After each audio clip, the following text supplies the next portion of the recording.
we have 3 former Metro legal directors in the room right now.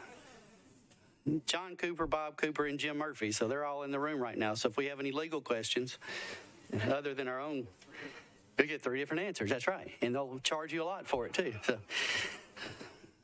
we also have former mayor in the room, which is Mayor Bill Purcell. So welcome. So I think everybody understands what we're here to do. At the first part of the meeting, we sent the email out this week. I've asked the finance department and the Titans if they wanted to, and they are here to come answer all the questions that we have about the stadiums, both of them, both Nissan and the new stadium. Tell us what's good, what's bad, and let anybody that's here that wanted to on the finance or anybody else on council to come ask questions before we got to the term sheet, which is the first bill on the agenda, and we have 8 amendments on that bills, and they will be here if we have any questions as we're going through those amendments. So if Ms. Flannery and anybody else that wants to could come up front, have a good time with us here.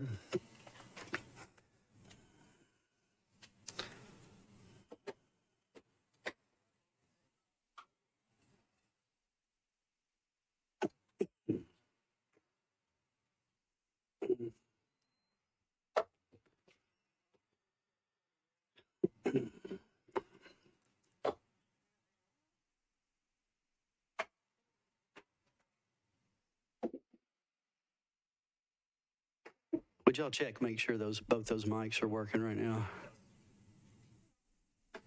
Oh, sorry. Guess we're sharing. Test. It's closer. Check that again now. Hello. There we go. Test. All right. Would y'all, No.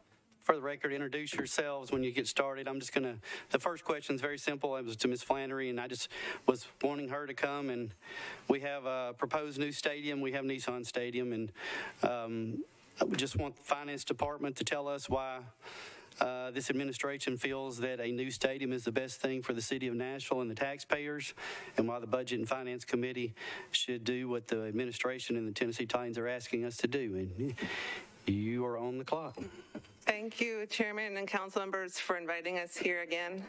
Appreciate the opportunity to address any last-minute questions. I think we've articulated this as kind of the first step in the process, and hopefully with your approval tonight and tomorrow, we can keep going. So I think your question is, why is the proposed new stadium financially better than the current?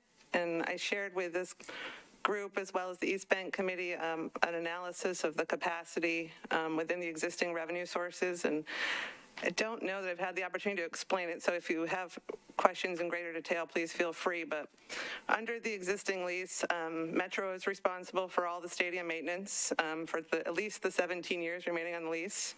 And with the existing resources, we expect we could fund about $370 million of renovations and maintenance costs throughout the term of the lease. And we know from reports provided that the expected cost for maintenance, and this is just good condition, this is not comparable condition, this is just keeping it in good repair, lights on, health and safety type issues, the estimates have been about $600 million for the remaining 17 years. So under our current revenue sources, including projected growth assumptions, the shortfall of the deficit would be about $230 million under the existing lease. The $1.3 billion in non-metro resources that is being offered by the state and the team, coupled with the new revenues afforded by state legislation, will eliminate Metro's currently unfunded responsibility for ongoing maintenance. I believe that the framework that we laid out in the term sheet, the $1.3 billion in partner contributions, the revenue opportunities afforded from the construction of a new facility, and the ongoing funding for maintenance and capital that those opportunities will allow us to develop a financing structure that builds on the progress that council has made in strengthening Metro's financial condition.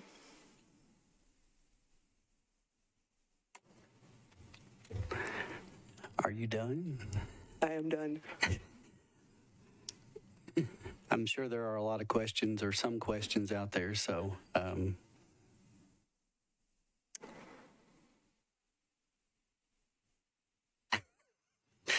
looked at Councilmember Mendez, and he was just sitting there. I was thinking, oh my goodness, are we really going to get out this easy? Okay. Councilmember Mendez, you recognize. Thanks. But I was going to, I've been accused by some of hogging airtime, so I was going to try to let other people go first. So the East Bank Stadium Committee has done a lot of work and gathered a lot of information with the help of the team and the administration and the council office. And I know, Chair, you asked us to maybe not repeat things that are available on the website. So I'm not going to go through questions that I've asked that are on the website and the answers. I do want, for the sake of the public record on a $2 billion investment, to just run through what I think will just take a minute and a half. And if I'm wrong about something in here, I'm eager to hear about it. So what I understand from the work the committee has done and the questions online, the following are not known at this time. We've got preliminary information about what the scope of in-stadium sales tax, 130-acre area sales tax, hotel occupancy tax, the existing $3 ticket tax, and the new $3 ticket tax on non-NFL events. But that's preliminary information that we've been told is subject to change. We do not have any information at all about how the expected $2.9 billion in tax revenues, public tax revenues, will be used over the course of the life of the bonds. We don't have any information about what the expected revenue from the sale of personal seat licenses is, or how much the team will actually contribute in equity. We don't have any information about how much the capital repairs reserve fund defined in the term sheet will be. We don't have any information about what the surplus fund will be. We don't have any information about what the cutoff might be to turn off the hotel occupancy tax. We don't know what Metro's share or the team's share of building what's called the Stadium Village will be. We don't know what Metro's cost is for 2,000 parking spaces.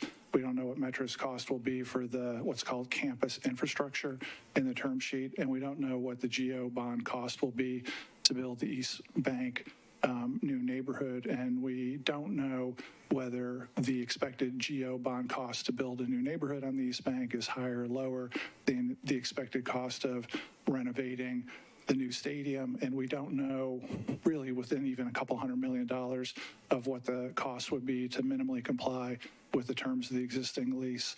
And again, if I'll end that all with a question of if there's something I've said in there that's misstated, happy to hear about it. Thank you, Chair. Ms. Flannery. Sorry, did you want to respond? Oh, maybe we should introduce the people up here. Sorry, go ahead. Sure. Sam Wilcox, Deputy Mayor. Burke Nihill, President and CEO of the Titans and Nissan Stadium.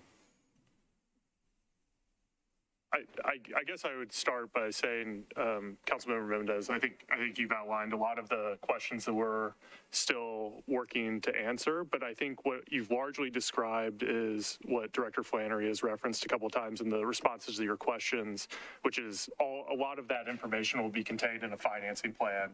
And what we're asking for the council to approve now is the non-binding term sheet that outlines a framework for how to get from where we are today, generally the deal framework, to definitive documents that would include a financing plan that would answer many of those questions. There are some questions in there around the campus development, which we expect to be able to provide a lot more information on once we go through the RFQ process to find a master developer. But as we've explained, the planning department went through an extensive planning process on the East Bank vision plan. I think something like 22 months, lots of community engagement, and to the extent that we can point back to goals or think. Speak into the mic, we can't hear you. Okay. And so to the extent that your question revolve around goals or priorities for the city, we would rely on the East Bank Vision Plan. As far as your question, or to the extent your questions revolve around cost, we're still doing our diligence on what the final cost for that would be. Councilmember Mendez. Thanks, Mr. Wilcox. I heard Director Flannery say, and now you say about getting authority to move forward. But as I understand it, the parties, the team in the mayor's office are already deep in drafting documents, are expecting to exchange documents soon or have already done so. I mean, regardless of whether the term sheet gets 21 votes, y'all are going forward and going to present final documents here sometime in the new year. Is that right? I mean, if we vote no, you're not going to say, oh, darn, I guess we're done. I'll take first. It would be a significant setback. There's no way around that. What we have asked and what we think we've heard from council in the past is that you all want us to come to you before a deal is finalized so that you all can weigh in on the terms of the deal, so you all can give us your feedback. And that's what we're doing right now. We have come to you at this midpoint in the process to ask for your feedback and give us a thumbs up, thumbs down on right track, wrong track. We think this is the best deal that we can come up with the resources and revenue streams that are available to us. If you vote no on this, my interpretation of that, and I think the direction is that you all do not believe that the revenue streams that the state has made available to us, the team's contribution, is the right path forward. And so it will be a significant setback, and we will need to go back to the drawing board and come up with an alternative. But I would equate that to going pencils down. I mean, that's just, I mean, I guess you can say whatever you want to say. The idea that the 27 lawyers working on this are just going to put their pencils down and shrug off the deal completely if it's not a 21 vote yes seems, well, it's counter to any sort of common sense. I am interpreting the term sheet vote as a vote to keep going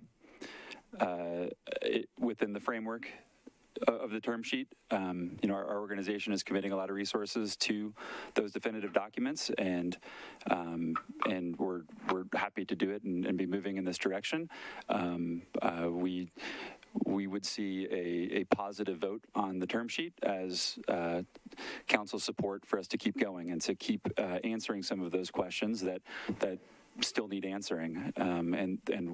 We have for months and continue to in real time meet with council members, meet with the public, and answer the questions that we can answer. And a vote in our mind is to keep going, and we hope we get that support.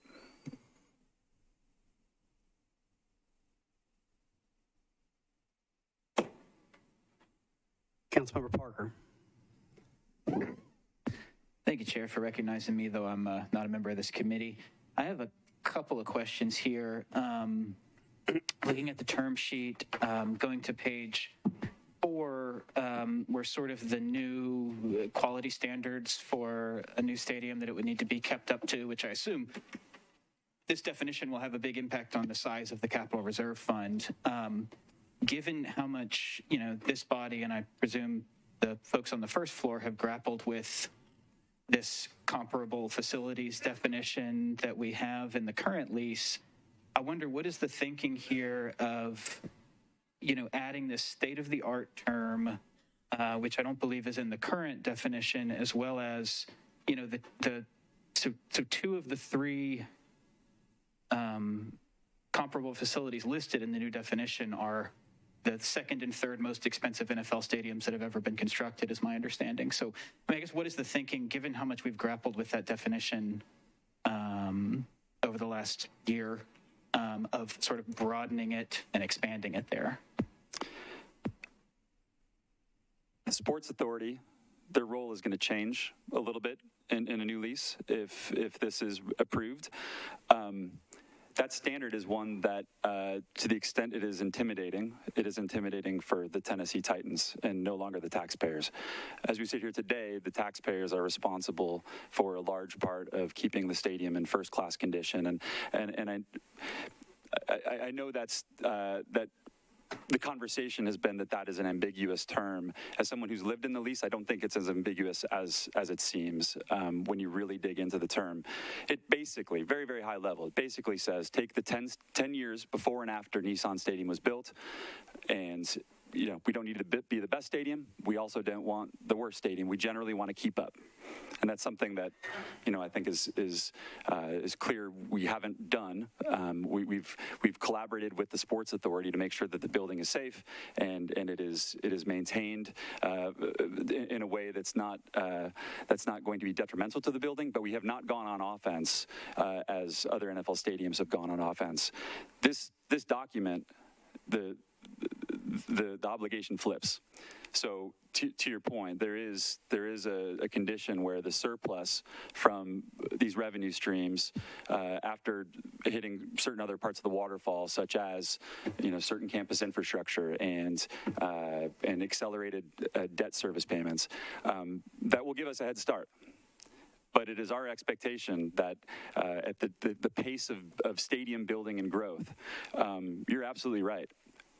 There is a new generation of stadium buildings and expectations, and a big part of the charm of this agreement from a taxpayer perspective is that once and for all, that is not a risk for the taxpayers of Nashville. It is a risk that ultimately falls on the team. So I will tell you, when we negotiate definitive documents, having been there yesterday, we're going to take a stadium like SoFi, and we're going to be really clear. We don't have to keep up with SoFi exactly, because that's a pretty intimidating standard, and that's a standard that would fall on us. But we will assume the obligation that has previously been on the taxpayers, which is we'll keep up. And what that means in 2035 or 2042 is really anybody's guess. Last week, there were 5 stadiums that were up for some sort of investment at the NFL or some sort of approval. One of them was asking for $300 million to invest in technology and upgrades to certain parts of their fan experience. That building was Dallas's AT&T Stadium.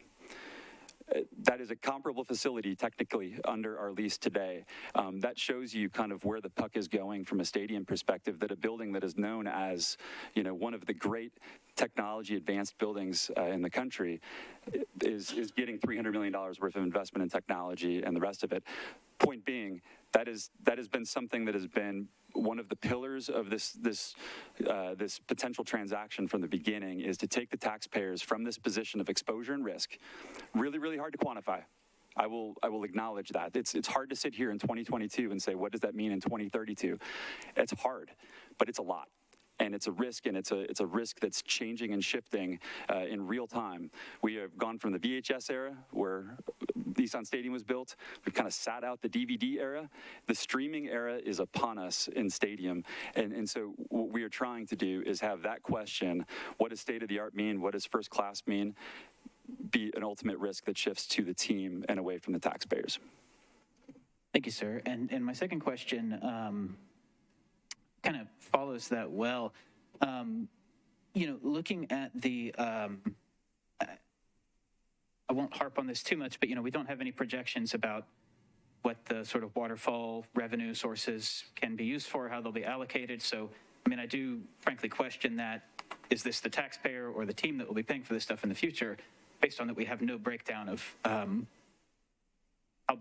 much the public contributions to those capital reserve funds are going to be? And the repair and maintenance fund. But my question is, on page 12, they talk about the different revenue streams. There's, I think, 3 streams besides the hotel occupancy tax. The hotel occupancy tax, it's spelled out on page 13 that when the capital reserve fund reaches 120%, that tax may be discontinued by the Metropolitan government. These other sources, the stadium sales tax revenues, area sales tax revenues, rent revenues, and ticket tax revenues, are those envisioned as sort of perpetual funding sources for upkeep of improvements, upkeep to the stadium? By state legislation, yes. And in the case of the campus sales tax, portions of that campus sales tax can be used for infrastructure around the campus, so long as they're supporting the stadium, which is for things like, for example, if, to be clear on the parking, from our perspective, the way this evolved, we are fine if the city ultimately decides to leave 2,000 surface parking lots and not build into every parcel. It's our understanding that the city ideally would like to build into every parcel, at which point some of that campus sales tax revenue would be available to help fund the parking deck. Those other sources, the in-stadium sales tax, and until the campus sales tax runs off by statute at the state legislature, yes, those would be available to give us a head start on capital expenses. In terms of what it's going to be over the next 30 years, again, we can give you projections. I don't know how much those are worth. I would just ask this, go back to 1996, when there was a team and a city that was negotiating a lease and dealing with a construction project. That construction project, I have been told, cost $170 million. And so the set aside for a new building was about $1 million a year, believing that this is a new building. It's not going to require much investment. And as we sit here today, regardless of what anyone believes the true, lease obligation is or what the NFL expects, it is multiples of $170 million.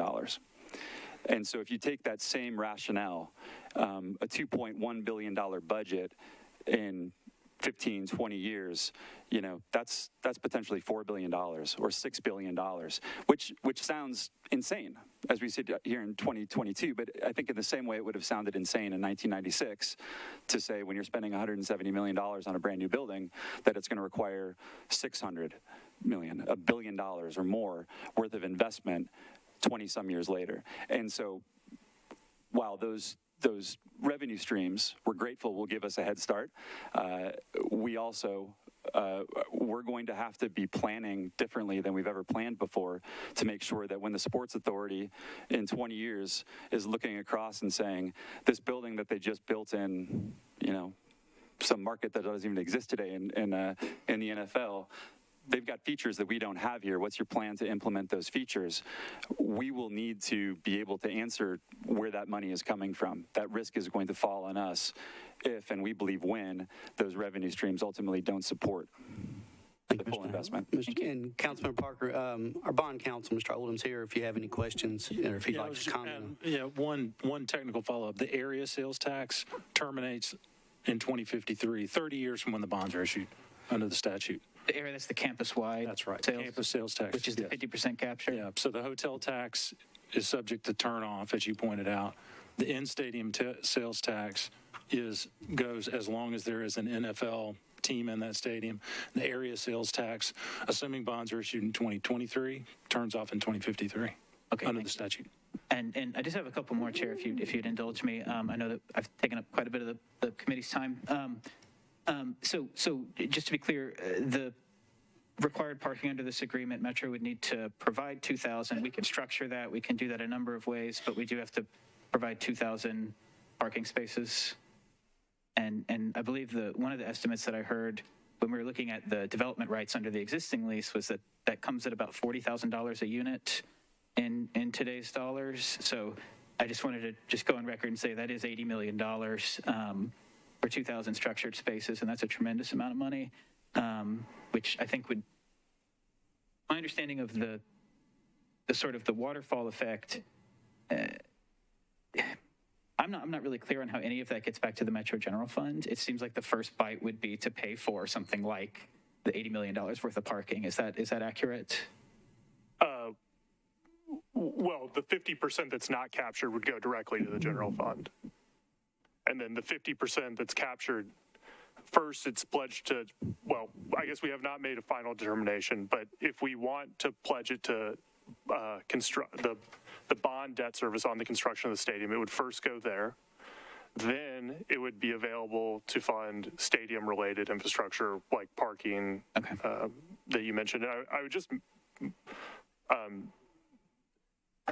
depending on parking, structured parking is complicated, and depending on above ground, below ground, where it is, how high, how many spaces, estimates wide, it's a wide range of estimates. So I'd just be cautious about. That's what I heard when I was asking about our current development abilities under the current lease. Okay, last question, and I think this is a fairly simple one.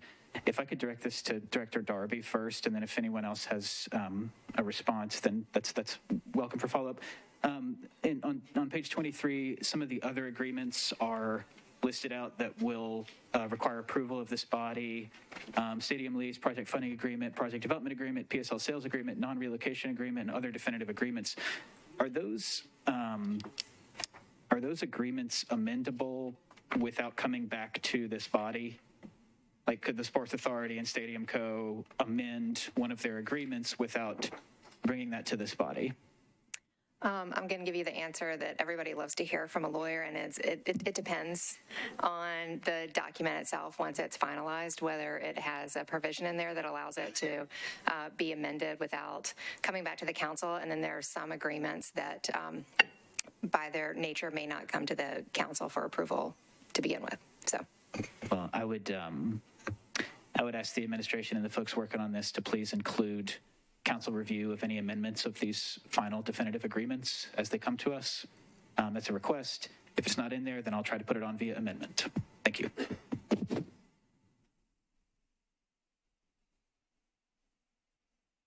Councilmember Toombs.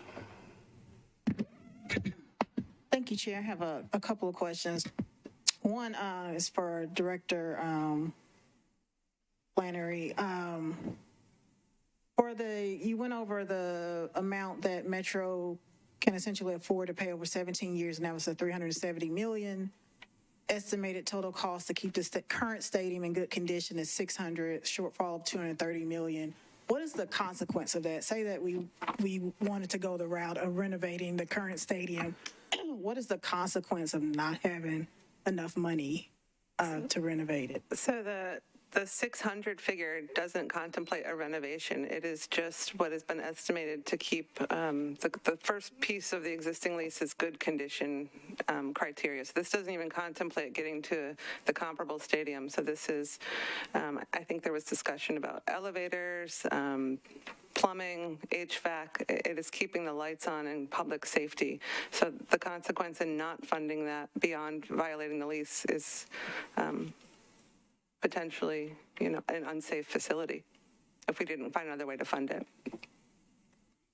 And there may be some legal liability on the city's part for not covering all those costs.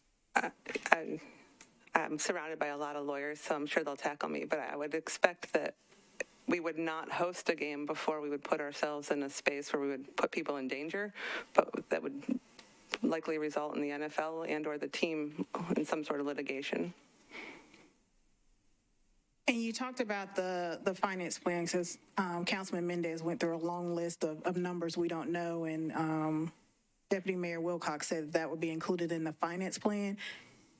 Is that something that we can get ahead of the final documents, or is that just part of the big packet that you're going to want us to vote for at the end? I've come to really appreciate the specially called meeting. I think we've really found that there's value add in those, but I would defer to Chairman Roten on what his expectation is. But from my perspective, we'd be very willing and appreciative if we had that opportunity. Is that something we can do, Chair, have that finance Councilmember plan? Toombs, whatever you ask, I will do. So, Well, I would like to see the finance plan ahead of the final document as quickly as possible. That's all I got.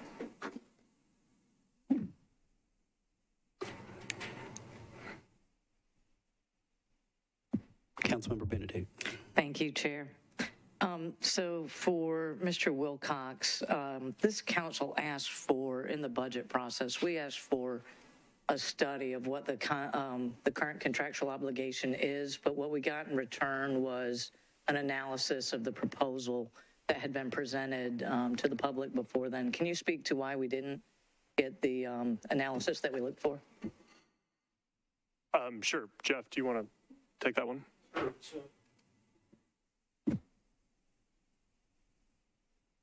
You're on. So I'm going to repeat terms that Director Flannery has used. The lease has, when it comes to capital expenditures, they're our responsibility.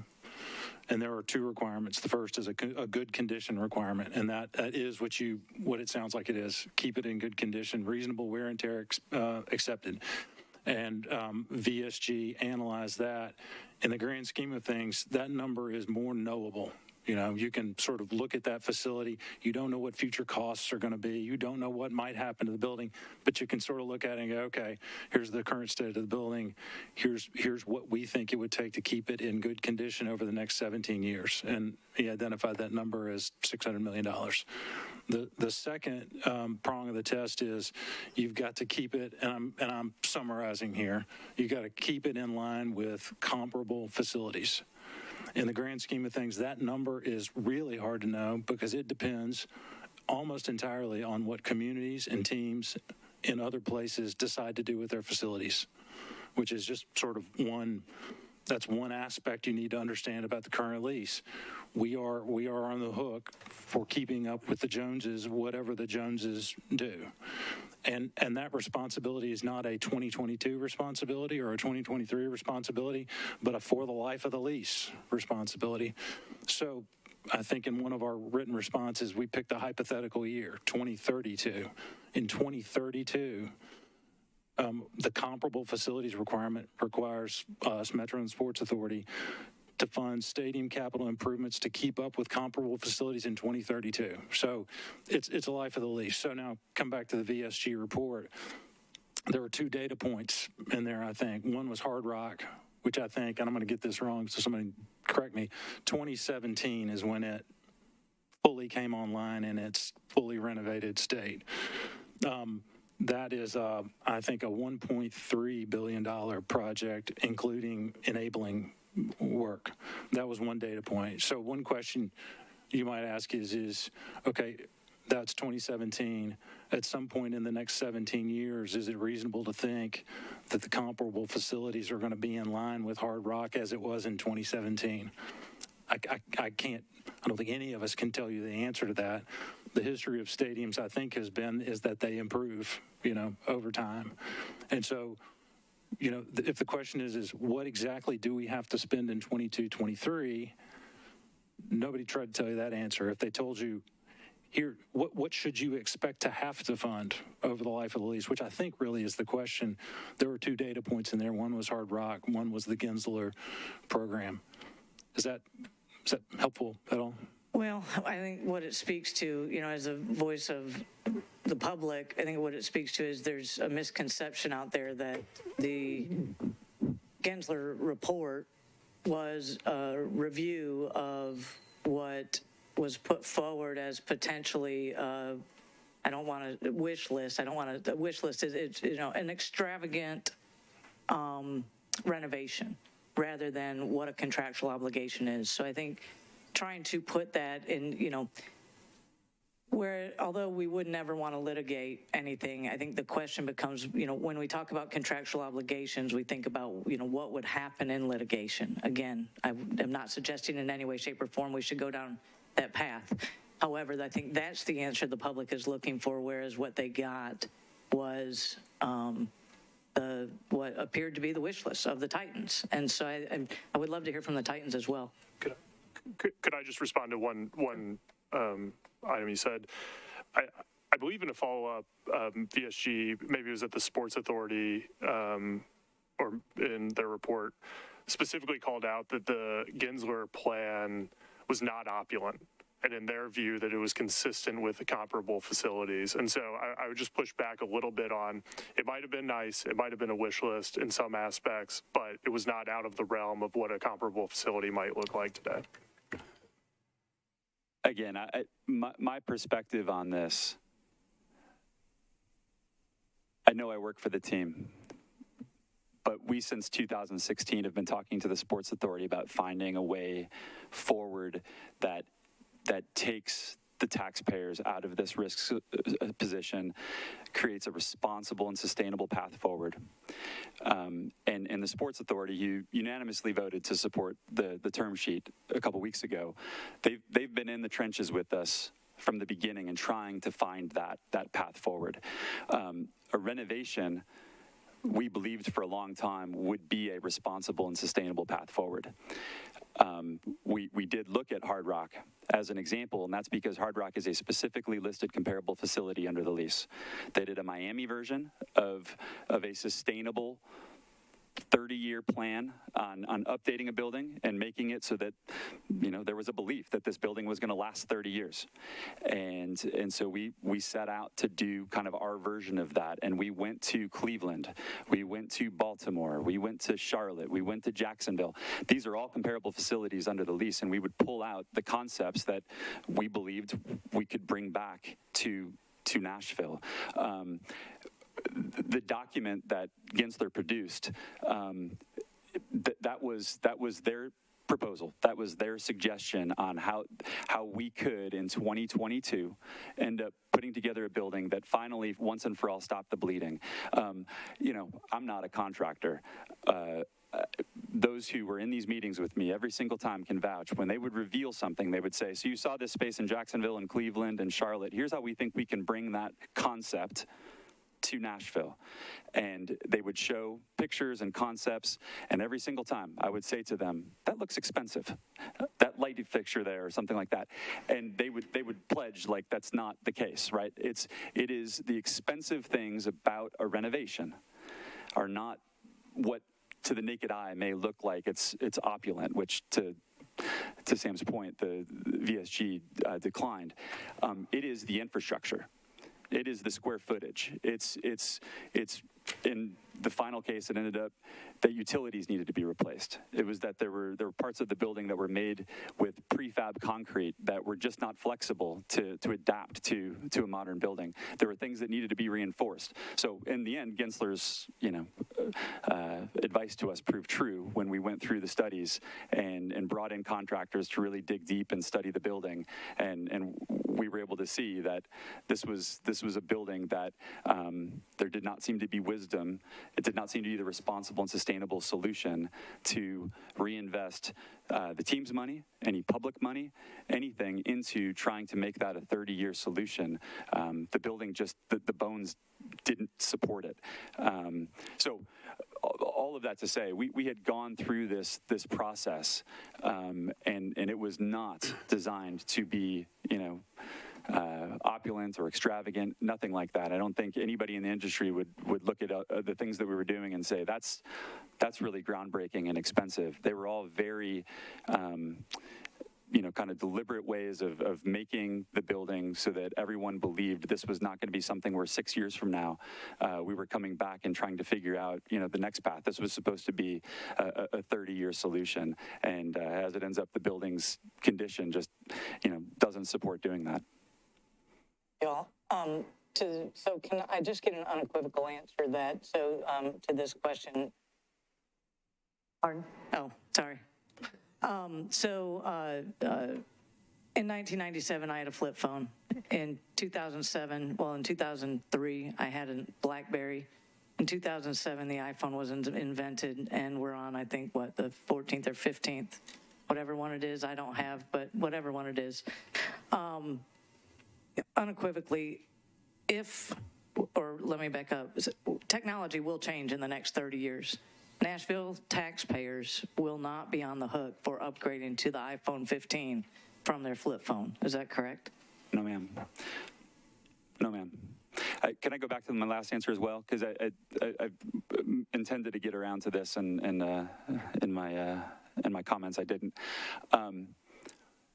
We have answered the Sports Authority questions when asked. Obviously, VSG provided an answer. One thing conversationally, and I've met with a lot of you and met with the public, I personally believe it's really, really hard to nail down a number, to say under this lease. It's not about the Gensler plan. It's not about what Hard Rock did. What it is about is risk. And it's just impossible from this conversation that we've had with the Sports Authority for all these years to look at the building in its current condition and the pace of change in stadiums in the NFL and not recognize that over the next 17 years, there's a meaningful exposure if we do nothing. And so what we have been trying to do is find a better path forward.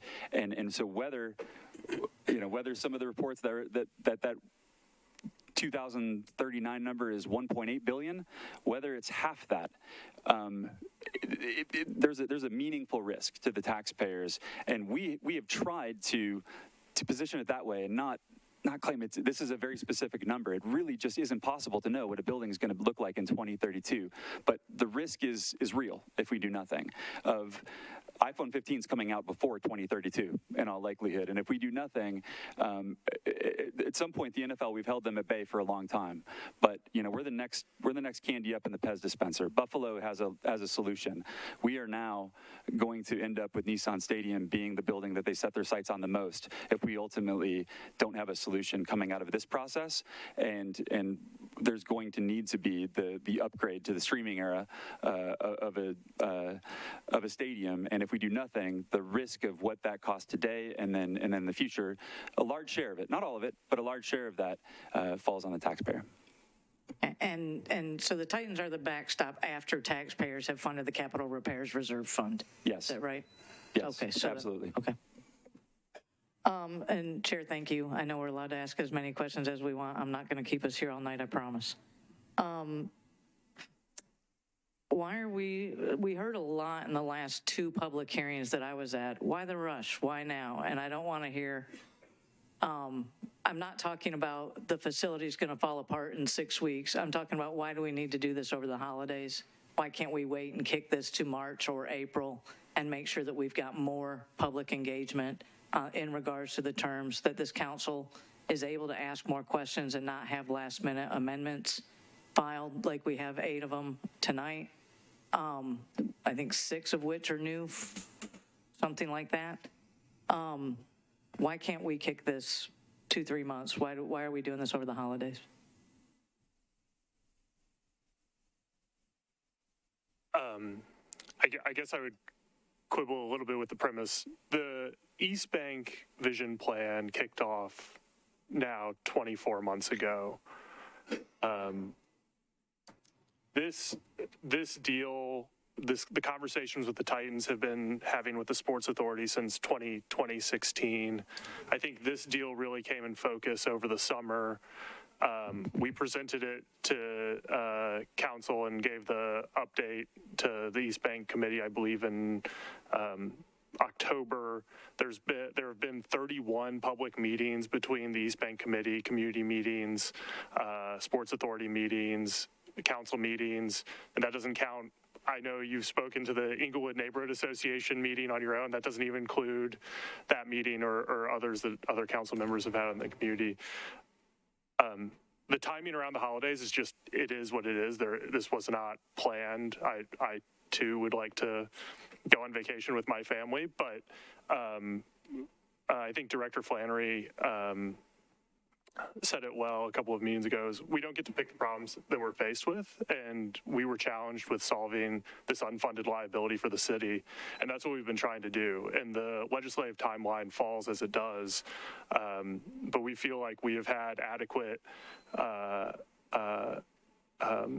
even extraordinary engagement on this process. I think after the 17 questions that we received on Friday, we'll have submitted in writing 99 answers, all posted on the East Bank Committee website with available resources. And so I think what we were asking again today is that you all approve the framework of the deal to let us go finish our work and bring it back to you in Q1. If I may, just finishing on what happens if this gets pushed out.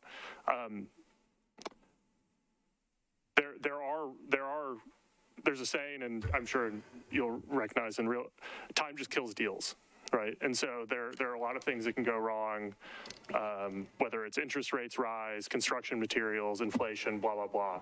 And so the area or the landing zone for this deal is really now. The state has enabled new revenue sources and streams for us to take advantage of. The state is not going to just say $500 million for whenever you want to use it. Like, the expectation is that we claim that money now.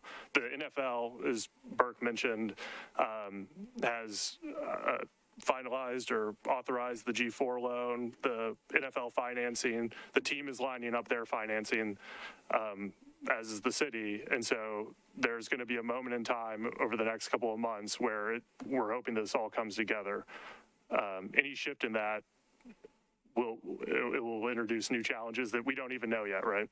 Could we get confirmation or rather commitment from the administration to give us 3 council meetings to review the final contract when the final binding document resolution when it's filed? I think Director Flannery said it well just a minute ago in response to Councilmember Toombs.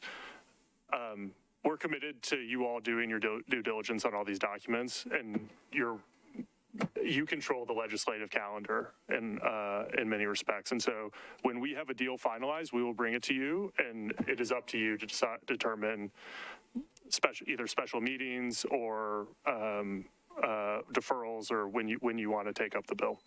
Would the administration support me seeking 2 deferrals? Okay. I don't have a vote Okay. on that, so. All right, I get it. Okay, so, and then for the team, can you speak to what are you currently receiving for the stadium naming rights from Nissan? Confidential. I'm sorry. What do you anticipate they will be for the new stadium? They'll be higher, but also confidential. Hundreds of millions? Oh, no. You mean in total, like over 20 years? Hard to say. I can tell you this. It's probably less than half of the debt service that we'll be taking on for the loans, which is also confidential. But that's a number we would consider confidential. All right. That's all I've got. Thank you, Chair. Councilmember Johnston.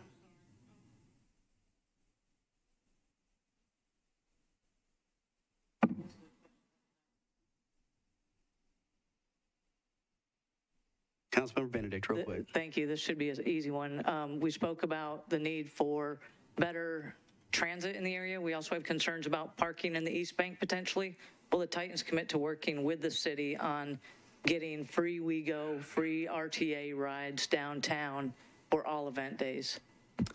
Here's what we'll absolutely commit to. I mean, I frankly don't know how all of that would work, but what we will absolutely commit to. I mean, this is a paradigm shift that we believe is going to improve the experience for fans coming to the game, but also neighborhoods around. And it is exactly what you just said, thinking about getting to the game more than where do you park. And when we've done the analysis on that, we believe that it's, there's multiple different methods that people will be able to get to a game and ultimately take cars off the road and alleviate the congestion around that area, improve the experience. It's not a great experience, 7,400 cars coming in the same tubes at the same time and leaving at about the same time.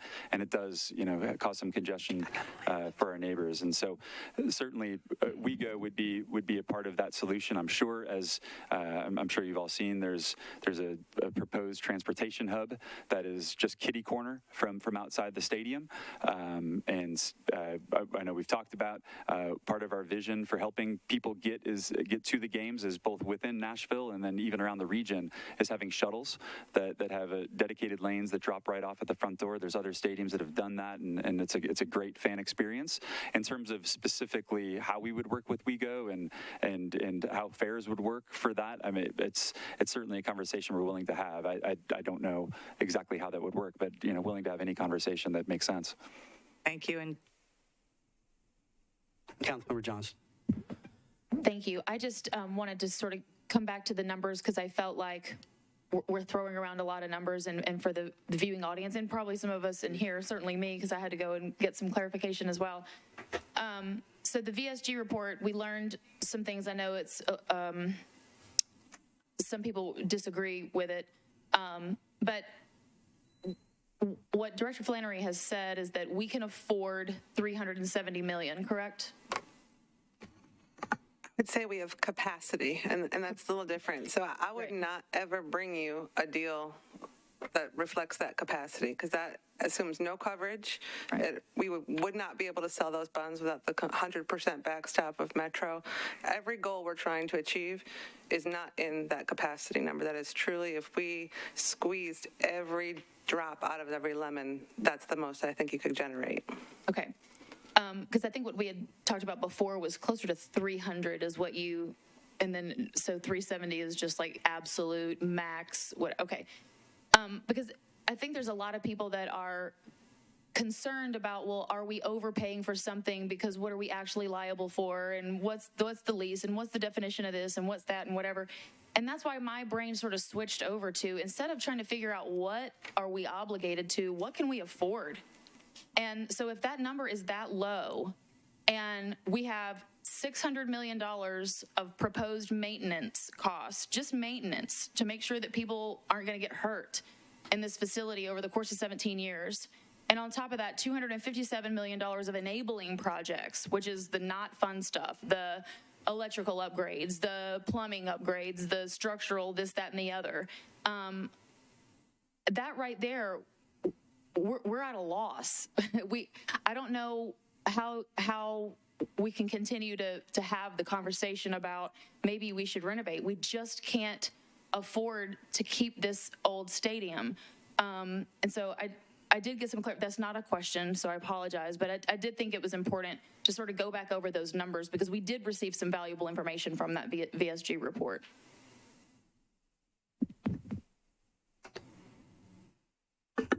Councilmember Bradford. Thank you, Chair, for recognizing me, even though I'm not on budget. I've got two things. One is a clarification that I wanted to come back to. So there's been a lot of discussion about the 50% sales tax capture in the campus. I just want to clarify that is not 50% of the total sales taxes collected. That's just 50% of what would come to Metro, correct? Correct, yeah, 50% of the local option. So, for example, for those watching, let's say after the state takes their share, we collect $10 million in 1 year. Then $5 million would stay on the campus, $5 million would come to the general fund, correct? Correct, yep. Okay, thank you. The other question directed to the Titans. When is the current lease up? Have y'all extended or renewed your lease with the city? And if not, my concern is you're trying to play two sides here without a firm commitment from you that you're going to stay in Nashville no matter what, while at the same time trying to see how much you can squeeze out of us. It doesn't seem like it's a very positive relationship. So can we get a commitment from the Titans that no matter what happens, they're staying in Nashville? Nobody from the Titans has ever said otherwise, which is a pretty unusual thing for NFL teams in our position. And I think those, who we've worked with, both at the city, around the community, at the state, they will tell you we have never once threatened to leave Nashville. This is home.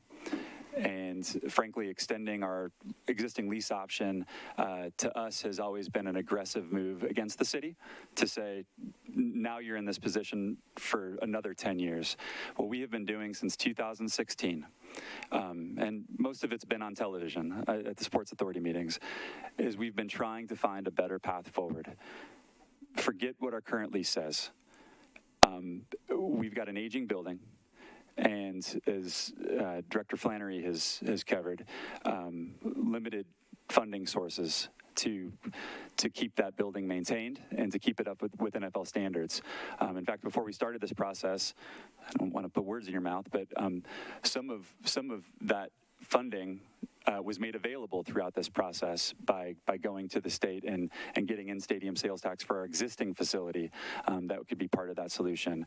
We have believed through all that time that this is kind of the Nashville way, that this is the Tennessee way, that if everybody wants to find a better path forward, we can do that. And so we've never made a threat, and we have been, grateful for those we've worked with at the state, those we've worked with at the city and city planning, and our neighbors in the community to find that better path forward. And that better path forward has us committing to being here for at least 30 more years. And that's exactly what we want to do, is to be here for another generation. Thank you, Chair.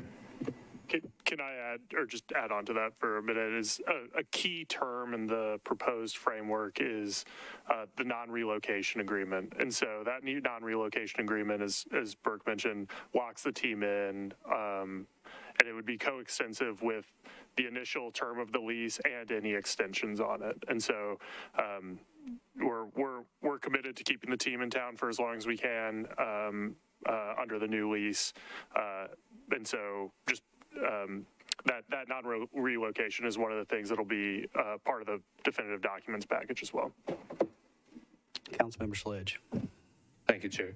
I want to ask a couple of questions of the team, but since I've heard some pushback, I want to give some pushback to the pushback here.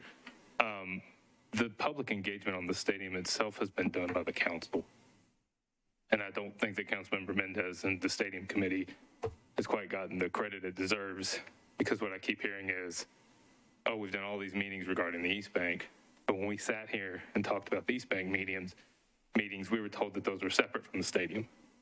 And now they're being combined again for expediency's sake, in my opinion. So I do want to say, when members bring up concerns about public engagement, it's because we are the ones who have been doing the bulk of the public engagement. Now, as far as the Titans go, I keep hearing some of these numbers and what first class and state of the art is and everything else. And my concern is, you brought up a lot of markets where we know just this past week, the NFL has said, we're good with y'all withholding your revenues to do the upgrades at your stadiums too. And some of those I've seen, like you mentioned with AT&T, are in anticipation of the World Cup in a few years. So I get concerned that we're going to get into an arms race that we're not currently in. Because I've seen the Polestar numbers. Nissan is in the top 10 in the world for concert revenue, which I think is great. I think it's a testament to the work of City and of the team. But many of those stadiums are not the stadiums we're talking about. Those are some older stadiums like Fenway, some stadiums that got some renovations, like Soldier Field. There are a couple of new stadiums on there. There's SoFi, which we're told we're not competing with. And then there's Allegiant, which I don't think we talk a ton about, but I think we probably is in the back of our minds. So I guess my concern is we're already kind of playing with the big players on the concert side. And then on the bigger event side, bigger sporting events side, all of a sudden I think we're going to be up against a half dozen to a dozen stadiums that are going to have exactly the same level of amenities that this new stadium would have. So how do y'all think through that when you think about, we're already at the top of our game on a major revenue producer, and now we're going to try to compete in an area where it seems that a lot of other people are already or about to start competing? Before I forget, I'll answer your second question, but I'd like Adolfo Birch from the team to offer what he's been working on for the past couple of years in terms of community engagement. We've talked about it a little bit, but maybe not as much as we should. So I'd like him to comment on that. A couple things I would say. I mean, again, I do think that the pace with which stadiums are changing is intimidating, and it's difficult to know what the next 30 years are going to look like. And what we are committing to here is that the ultimate risk of whatever that is something that falls on the team. And so, to your point, if ultimately the final documents commit us to keeping up with whatever markets and they continue to improve and one-up each other, that is something where the Sports Authority is going to be able to hold us responsible for keeping up with that, regardless of whether the surplus from the other revenue streams support it. In terms of the building's activity, we have invested quite a bit in the human capital to get as many events coming through as possible, recognizing that there's a certain stewardship to this community of, not everybody's a football fan, and this is an important asset for the community. This stadium is, and we're seeing the fruits of that with concerts, with WWE, with Monster Jam, other events. I think it proves the model that Nashville is the sort of place where promoters want to bring their events, certainly. But there are limitations to our ability to continue to invest in that, and some of them are helped by having an enclosure and being able to be a 12-month facility. There's other advantages to increased activity in a new building. I would tell you that part of why we've invested in human capital for the stadium is because the stadium does not set up all that well for things that promoters want to see in their concerts, in their shows. Our service level, for example, which is where the magic happens for these promoters, as a cost savings mechanism, it's half of a horseshoe. It's the only one that I know in the NFL where it's not a complete circle, and that really restricts the ability of a promoter to put on their event. The facilities, you can look over at Bridgestone. They're consistently investing in their facilities where the talent is going to be, preparing and getting ready. Those investments haven't been made in a long time. In part, we don't necessarily even have the space for it. So I guess what I'm saying is I'm very proud of the fact that we've been able to deliver a lot of these events anyway. I think it would be a little bit like a hotel that is kind of on that you go and it's a little tired, and just saying, hey, look, it looks like it's still full. No need to invest in it. Like eventually that's going to catch up. And I think, the NFL has requirements for its games. It doesn't care whether we get concerts or not, right? They care about its games. That has already caught up to us, that the NFL looks at our building and says, this isn't good enough anymore. This doesn't meet our expectations anymore. For the promoters of these big events, we're hanging on and we're doing what we can to make it a delightful experience for these promoters. But that's not something that's going to be a 15, 30-year experience. As these other buildings continue to improve, the expectations are just going to continue to rise for those promoters as well.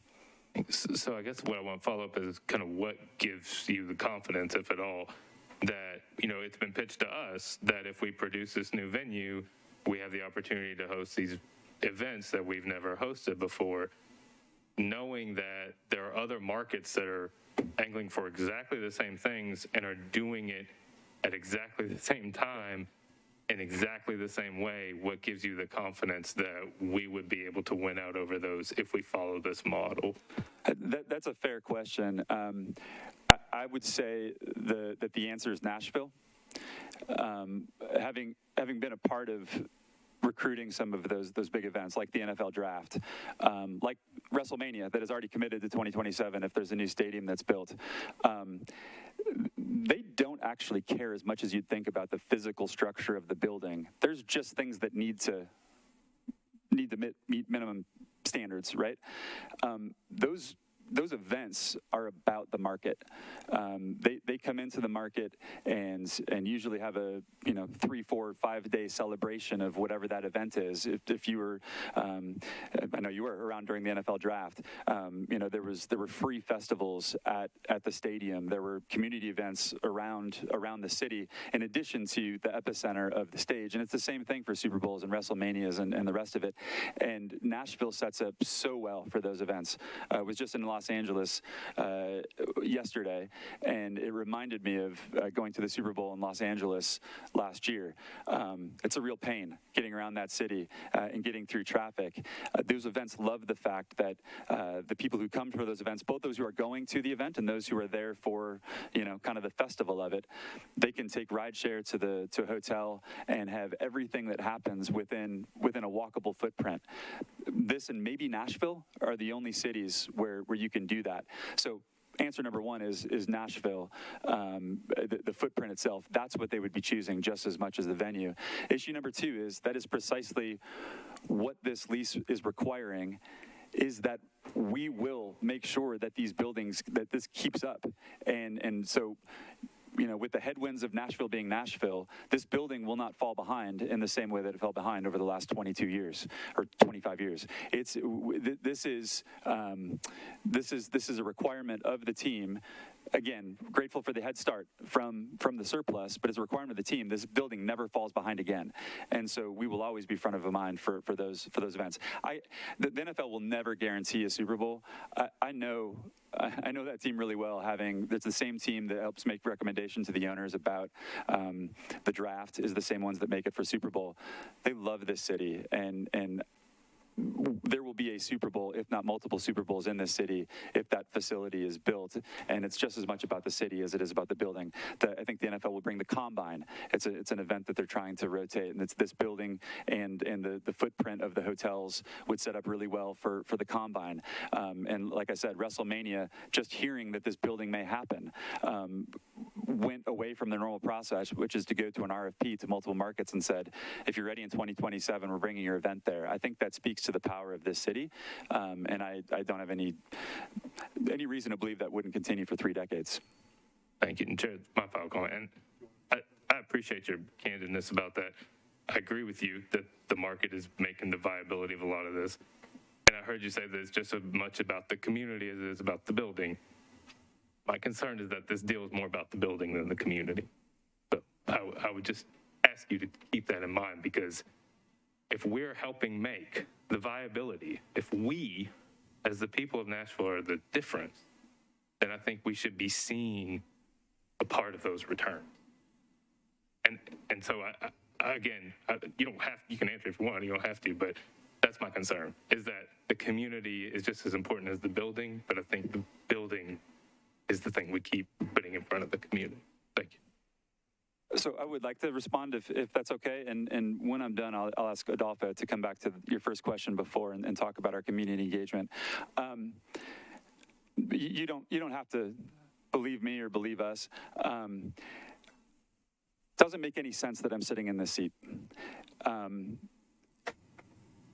part of how I've tried to make sense of it is to recognize that this is a really unique position to be in, working for a team in a community like Nashville. And one of the first things we did when I stepped into this role is we held up a mirror to our staff and asked, what's different about this organization than a bank or a hospital or any of the other great businesses in this city? And we redefined our mission statement as win, serve, and entertain. And I promise you, we look at that serve piece in everything that we do. I know that sounds like pandering. I promise you it's true. And that's not me, it's a reflection of our employees. And this process has been no different at all. And so speaking of the building specifically, we have been referring to the building from the beginning with designers, with our stadium team. We've been referring to it as the People's House. How can this building be so much more than a football field? How can this building be something that serves as a reflection of its importance to this community? And so we are picturing TSSAA moving their championships to this field so that high school kids from around this state can play on the same field as their heroes. I'd love to explore doing that every Friday night if we can possibly figure out the logistics of that, if we have that opportunity with the new building. We were really trying to be sensitive to square footage, and yet we asked at every point that 12,000 square feet be held out. It's about the size of a small, big box retailer as a community space. We don't know exactly how it would be used, but if you've seen the designs, it is that rectangle up front. It's literally the front door of the building is a community space with the idea that, with Oracle and Amazon putting jobs in this city, we need to have a place where I've talked to folks from Codex and Play Like a Girl about how do you take programming education and intersected with the kids who are growing up at this community so they're ready to get coding jobs and programming jobs. How do we use that space potentially for, and God bless you, how do we use that space potentially for job fairs and teaching financial literacy to adults? We've got really big dreams about how this building could host a Super Bowl or WrestleMania one weekend, and then Tuesday, Wednesday, Thursday of that week, this community is coming through this building, and their lives are a little bit better because of the activation and programming in this building. Again, you are free to believe that this is sales. I promise you it's not. We recognize that this is a really unique platform, being the team, being operators of the building, and we are committed to using it for this community to make this community a better place. Adolfo, do you want to cover our community engagement? I mean, I guess I think briefly, there are a couple of things that we were thinking about. I got here in July of 20, and really since that time, we spent our energy trying to engage with the community to understand what its challenges were, what the needs were, and some ways in which we as an organization could impact that. And so, I see engagement sort of on two variables. One is informing the public and making sure the public is informed about things. The other is listening to the public and understanding what their views are. And so from our end, at least, we focused on the latter. And we had, probably during that time, met with 700-800 community leaders and stakeholders. We've been to dozens upon dozens of meetings to hear different community comments, to hear, different community voices in all parts of this area. We've talked to individual residents at varying times. We've had people that we just happened to meet on the street, ask them to come down and just talk about their experience. And it was extremely gratifying in all instances to help us come to what ultimately was our one community engagement plan. That plan, as Burke has mentioned, many parts of it, really tries to impact all aspects of this community in a variety of different ways, in ways that we think are more of a generational and ripple effect sort of way, rather than one-off sorts of ways. So I think we're certainly, at least from our end, proud of the amount of engagement that we've had in trying to come and formulate what we've put before everyone as our one community plan, and we certainly will commend council and everyone else for the amount of engagement that they have had in helping the citizens understand what this proposal could be and the benefits and impacts that it could have for this whole city. Thank you. If I could just add one thing too, I intended to say this earlier. At least from the Titan seat, I can tell you we've appreciated the engagement of this body and the East Bank Committee in particular. This is complicated to understand the history of the lease, the history of the stadium, to break down the potential transaction, and so just. Here, I'd like to say thank you to this body for taking the time to go through this process. It's been months of meetings in this room and community engagement, and we appreciate the effort and the time that you all invested in that. Councilmember Hurt. Thank you, Mr. Chair. I too am like Councilmember Sledge, concerned about the people. But before I speak to that, and I'm sure you probably don't know, but I would ask, what percentage of the Titans players, as well as the Titans employees, live in Davidson County? I don't have an answer for you, but I'm happy to get you one. Do you know how many live in Williamson County? I don't. My guess, but I will get you a firm answer, is much more in Davidson County than Williamson County. You really think so? Yes, I do. Well, I would really like to know that. I'll work on it. And as people talk, questions just kept coming up. I want to know what the impact would be in terms of WeGo because I know that you all have had a small business working with the shuttle service since the inauguration of the Titans being here, and just wondering if what that impact would be to that company if WeGo is brought into the fold, and will they then take over those services that are now being handled by a small business? All of that is something that we can look into. I don't have an answer for you right now, but it's something we can look into.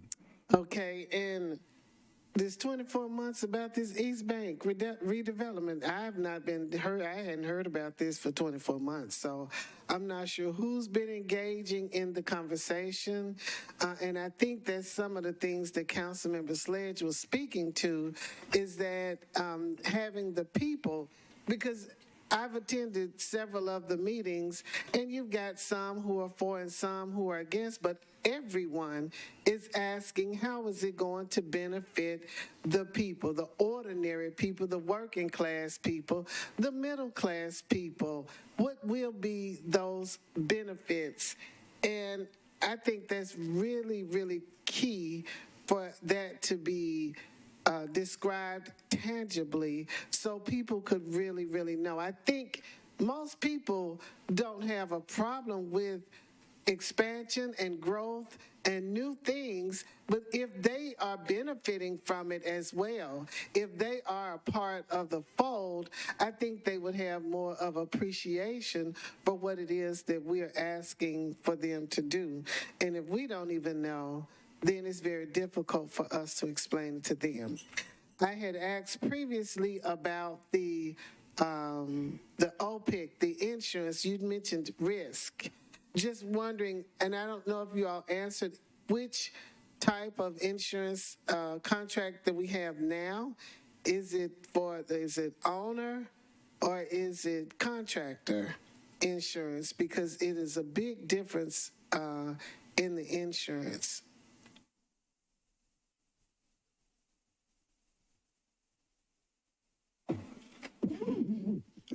I'm not entirely sure that I understand your question. Metro has the property insurance coverage on the existing building going forward. Yeah. The team will, which is a huge.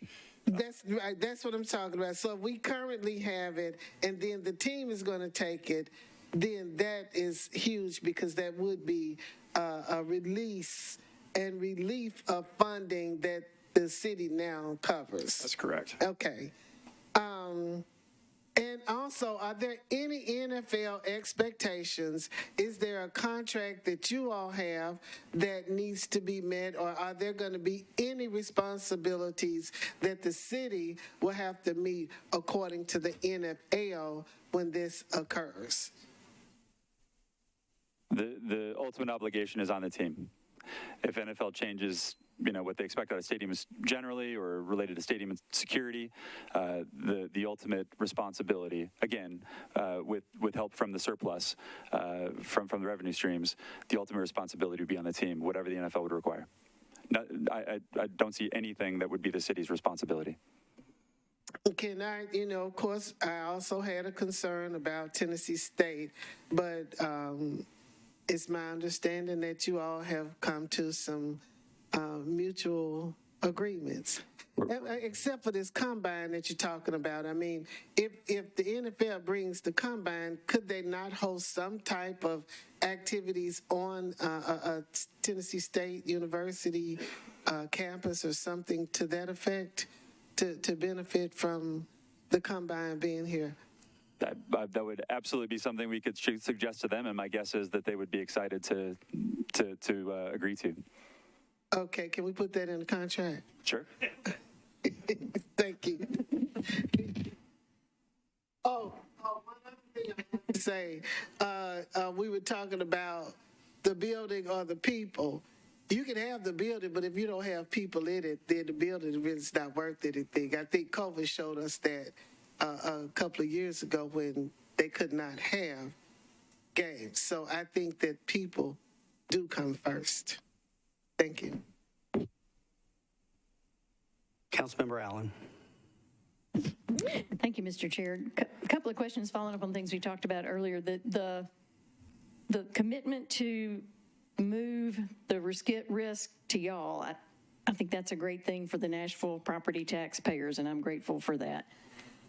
I want to make sure we paid for an existing building, and it's just barely lasting as long as the bonds lasted. And that I lived in Germany in a year in a building that was built in the 1200s. It is possible to build buildings that last a long time. So I am hopeful that y'all are making a commitment to keep the building up to the standards, as well as keeping it a safe and operable building, so that hopefully in 30 years, we're in a great position of, we've got this fantastic building and we have kept it in great shape, and we don't have to tear it down. We can keep using it now that it's paid for. Is that something we can, I guess, have in some way in the contract, that not only will you keep it good enough to last the life of this obligation, but that I can't ask you to guarantee that it's going to be perfect 30 years from now, but can we think about language that ensures that we are at least being thoughtful about building a quality building that will outlast the bonds? And I have one more question after that. Yes. Great. David Manica. Let's get that right. David Manica was here at the East Bank Committee, the architect of the building, and described some of the thinking that we have pushed him to think about in terms of making sure that this is a more sustainable building. I mean, it starts with being an enclosed facility, and so it's not exposed to the elements 365, but he has other things that he's built into the design that ensure, beyond just the building quality, also the flexibility to adapt. He has features that he's building into the design to make sure that this is a building that is not just even a 30-year building, but would be something that would be sustainable far beyond that. Great. I'd love to see that somehow referred to in one of these binding documents. And then related to that, who pays the utilities? Because I think they're going to go up. The team. The team pays those. Responsible. Okay, that's great. And then final question is, I know Mr. Birch has sat in on all 5 of the community meetings, and as council members and representatives of our constituents, as several other council members have alluded to, we have heard over and over and over again, how does this benefit us? And it frees up $60 million that we're obligated to before anything happens, and that's a statement we can make, but that's not penetrating yet. So I think the community benefits piece of this is also really, really important. And I can go to the Nashville One community program. I think there are so many of us who continue to look at what we achieved with the soccer stadium and a full-blown community benefits agreement with an advisory group and signed contracts. And I know there are references to contracts being signed, but it would help us tremendously to be able to go back to our constituents and say, here are all the answers to the things that y'all raised. We're listening to you. We do want this to be good for the people of Nashville, and here is a binding document that you can see that. So can you help us just have more that we can show people, that shows what you're doing for the community, and that there are binding contracts, and that there will be an advisory group that will sort of be checking in on a regular basis? Yeah, Adolfo may be able to update you there. I think most of those agreements have quite literally been signed at this point. Adolfo? That's correct. We'll have, if you go specifically on the Tennessee Titans, I think it's one community site, that one in specific, we're constantly pushing in the new information as we get it. That'll include the agreements. There are a few that we are just working with the actual entity to make sure that it fits what they can do. But we will have full working agreements. We've already started talking about the different pieces and components of each program as we've been able to sort of get them up and running. We will very soon sort of have the nuts and bolts of the actual advisory committee. So at some point fairly soon, we'll come out with the persons once they're selected and once we have that kind of committee formed. And then that'll generate some of the other committees that will roll up to the advisory committee as well. So all of that information you will start to see more and more of in the coming weeks. I think that's very helpful. I guess one last question I would ask is, will there be community engagement in the formation of that advisory committee? Yes. Awesome. Okay, thank you. Councilmember Vercher. Thank you, Chair, for the acknowledgement. And thanks everyone for being here today as well. Just piggybacking off of Councilman Sledge's some of his comments, I'm not going to reinforce that. Just want to state, I don't know how I missed the 700 plus community leaders in engagement. I don't know how I missed that, so I would like to make that point. Not saying that that's an inaccurate statement, just I don't know how I missed it. My question is this, Chair, and I don't know if we've received it somewhere. What's the total value to date of the franchise? What is it valued at? Or is that confidential? There's not really a value until you go to sell it. I mean, Forbes makes estimates, and certainly teams are selling in the billions of dollars when they go to sell. But the thing I would point out too is that this whole exercise for the Adams family has been about not having to sell the team and to be able to keep the team in Nashville. But it would just be there's not a valuation that we've had done or anything like that. Okay. Maybe so I ask this then. What is the annual operating income? Or is that confidential? That is confidential, yes, ma'am. Okay. All right, thank you, Chair. Last but definitely not least, Councilmember Withers. Thank you so much, Chair Roten. I wanted to respond to Councilmember Hurt, and I know she stepped out of the room, but as well as to Councilmember Sledge, but I wanted to speak specifically about the East Bank plan. Our kickoff meeting, which was informational in nature, was on the 4th of February, 2021. Certainly the Titans were present at that and have attended a lot of the other East Bank meetings, both formal meetings as well as a lot of our neighborhood meetings at that time. It is true that the East Bank plan, number one, when it started, we were contemplating a renovation of the stadium, and that was true until about February of 2022. But Metro Planning has been very clear throughout this whole process that of the Imagine East Bank vision planning exercise, that it is a means of creating new neighborhoods and especially continuity throughout the entire East Bank. Certainly, Nissan Stadium is a high-profile item on the East Bank, but the Imagine East Bank vision plan is about creating a network of streets and transit and greenways throughout the entire East Bank. And that remains true regardless of the location of the stadium. So planning has been clear about that as well. So just wanted to state that, but the Titans were present, certainly, at the beginning when we had that kickoff meeting for the East Bank in February of 2021. They have been present listening during a lot of those meetings. They've also been attendees listening at a lot of my District 6 neighborhood meetings. Some of my groups don't meet as frequently post-COVID as they did before, but usually if we've known about a meeting, the Titans have been invited and have listened at that as well. So just wanted to put that out there to help for clarification. I think Mr. Nihill's description of the Titans being more in listening mode than anything is accurate based on their presence and participation in a lot of the East Bank meetings that we've had over time. And I spoke too soon. Councilmember Porterfield. Thank you. Thank you so very much, Chair. Just had a couple of clarifying points to make. I second my colleague to my left, who also represents Southeast Nashville, with those 700 or 800 community leaders and stakeholders in all parts of the community. Not sure what engagement was done in Southeast Nashville or Antioch, but I think that may have skipped the back row back here. So our community did not feel as though, or does not feel as though, they were a part of this process.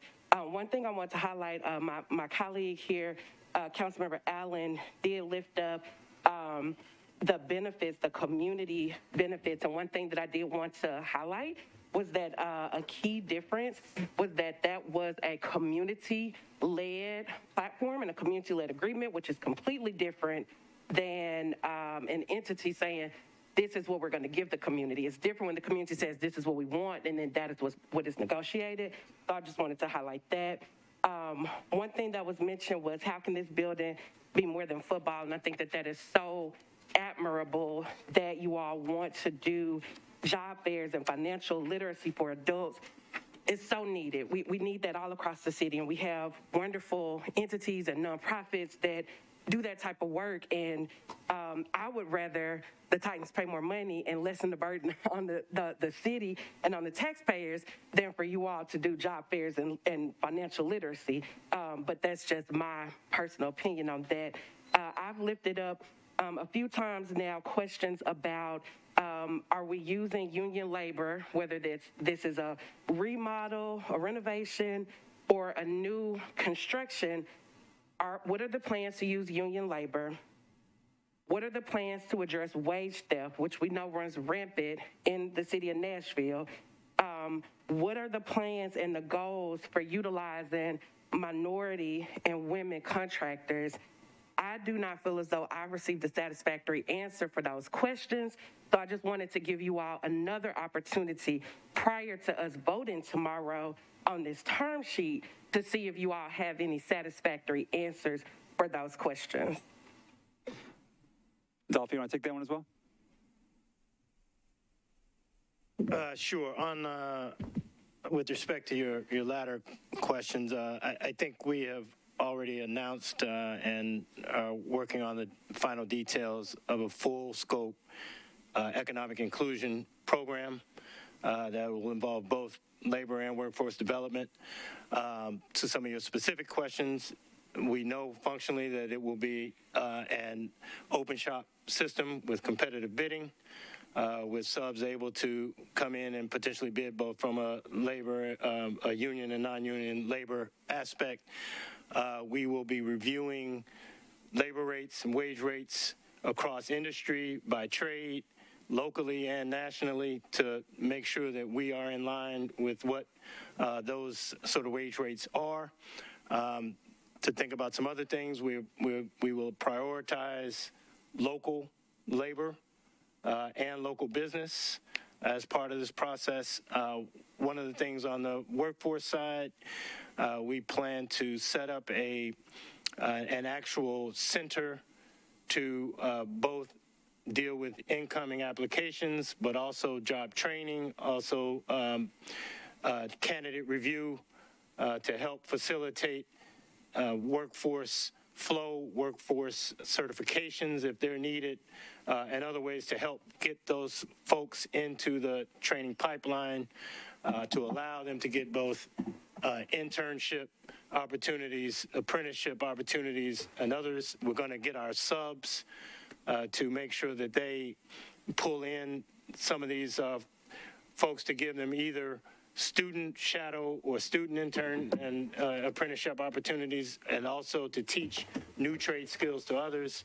There are a myriad of ways that we plan to try to make sure that this process, not just on the construction end, but also on our day-to-day stadium operations end, at some point is fully reflective of what we think this community is all about and what we think the needs of the community are from both a business and a workforce perspective. I appreciate that answer so much. I don't feel as though that addressed union labor, wage theft, and minority contractors respectfully. Those were really great answers, but it did not address those three. Can you also address how you are dealing with handling contractors that have OSHA violations? Sure. Well, I neglected the wage theft and slow pay. We will have an ADR process in place that will allow for swift and fast adjudication of slow pay or wage theft issues. We also will have a real-time system in place that will allow our folks who will be monitoring the sort of overall program to be able to see real-time where payments are being made to employees to help stem some of the issues before they become bigger issues. What was you asked about? Dealing with contractors with OSHA violations. Oh, yeah. The OSHA thing, I personally am not as aware of how we'll address that, but we have certainly talked about making sure we are going to maintain standards that are the highest and best practices in the industry. So I think the specifics on how we'll work that into this overall program are probably to be determined, but it certainly is the intent. And do we have any specifics on if you all are planning on using union labor? I apologize if you answered that, but I didn't. Yeah, I did. That's what when as I said, it'll be an open shop process. The bids will be competitive, so unionized labor groups will be able to bid at the same rate and get the same opportunities to get some of those bids. Thank you. And lastly, the minority contractor piece, like, is there any type of goal? I know when we spoke before, there wasn't quite a goal on minority contractors or women-owned businesses. Has that evolved at all? Yeah, well, I think, the one thing we have to do, and this is, I'm learning as I'm going on this, but I think the one thing that has to be done is we have to assess capacity. So particularly in the construction, you have to understand what the capacity for the different trades and the different, services that would be provided is, and then you can use that to figure out what you think a best and highest goal should be. The one thing we have said, and I'll say again, is that we fully intend to exceed the Metro procurement standards. We have talked at least in the range of 25%, and we are also going to look not only at minority businesses, but we're going to focus on women-owned businesses, veteran businesses, small businesses, and diverse businesses generally. So all of those will be keyed into our data and into our, effort to come up with what we believe will be an inclusive, fully participatory program as it gets off the ground. Thank you. And Chair, if you can indulge me for just one last follow-up question. Does that mean the owner of the company being a minority-owned company, or do you mean the majority of the workforce and labor is being done by minorities? Yeah, I think there are different pieces to it, and I think we're looking at everything from equity to composition. So I think all of it is, a factor to be considered and looked at in how we derive or how we calculate everything that we do. So I think it would be, the answer that I think to your question would be both. Thank you. Thank you, Councilmember Porterfield. All right, that's all we have in the queue. I want to thank Deputy Mayor Wilcox for being here, Mr. Nihel, Ms. Flannery for being here, Mr. Birch, Mr. Oldham for answering questions. We've been here for almost 2 hours, so I appreciate you guys answering questions. We're going to take just a couple-minute break so the chair can go take a little break and get some water, and we'll be right back. We're going to start on the agenda with number 1, which is the term sheet and the amendments. So we will, and if anybody didn't know, our legal counsel, today's her birthday, and she's having to sit through all this, so y'all wish her a happy birthday if you see her. So thank you. 5 minutes. We'll be right back. Just as you had hoped. Just as you had hoped. Item on the then we'll go through the consent calendar, and then we'll do the rest of the items. Item number 1, RS 2022-1827, Withers, Roten, Hurt, and others, approves the term sheet describing the terms and conditions of the agreement and transactions required to finance, construct, and operate a new enclosed multipurpose stadium on the East Bank, subject to the subsequent approval of final agreements, and authorizing the Metropolitan government to pursue other matters related thereto. Get a motion? Properly seconded. We have proposed amendment number 1 by Councilmember Hurt.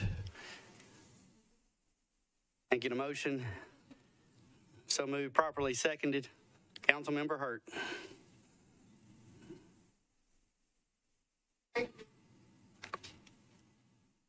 Councilmember Hurt. Thank you, Mr. Chair. I certainly appreciate it. This amendment is just as simple. It has been my one-trick pony for ever since I've been on this council, making sure that there is inclusion, that is intentional inclusion for minority and women-owned businesses. And we wanted to be a part of the contract to ensure that we have some equity in this project. So I ask my colleagues to vote approval of this amendment. I see no one. All in favor? Any opposed? You approve.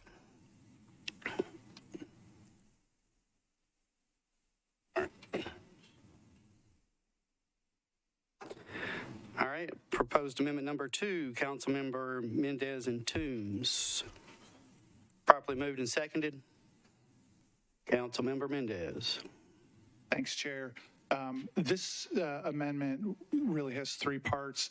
The bulk of it is the first part that really it cuts and pastes language from the term sheet into the actual legislation to confirm that the term sheet is non-binding and that no party can rely on it, and that it's delivered solely for the purpose of facilitating ongoing discussions. That's the first part. The second part deletes language that would have pre-approved actions, future actions consistent with the term sheet. And the third part is deleting a reference that would repeal prior legislation that was inconsistent with the term sheet. Given the non-binding nature of the term sheet, those last couple provisions weren't appropriate. So that's what this amendment number 2 does. Seeing no hands, all in favor? Any opposed? You approve.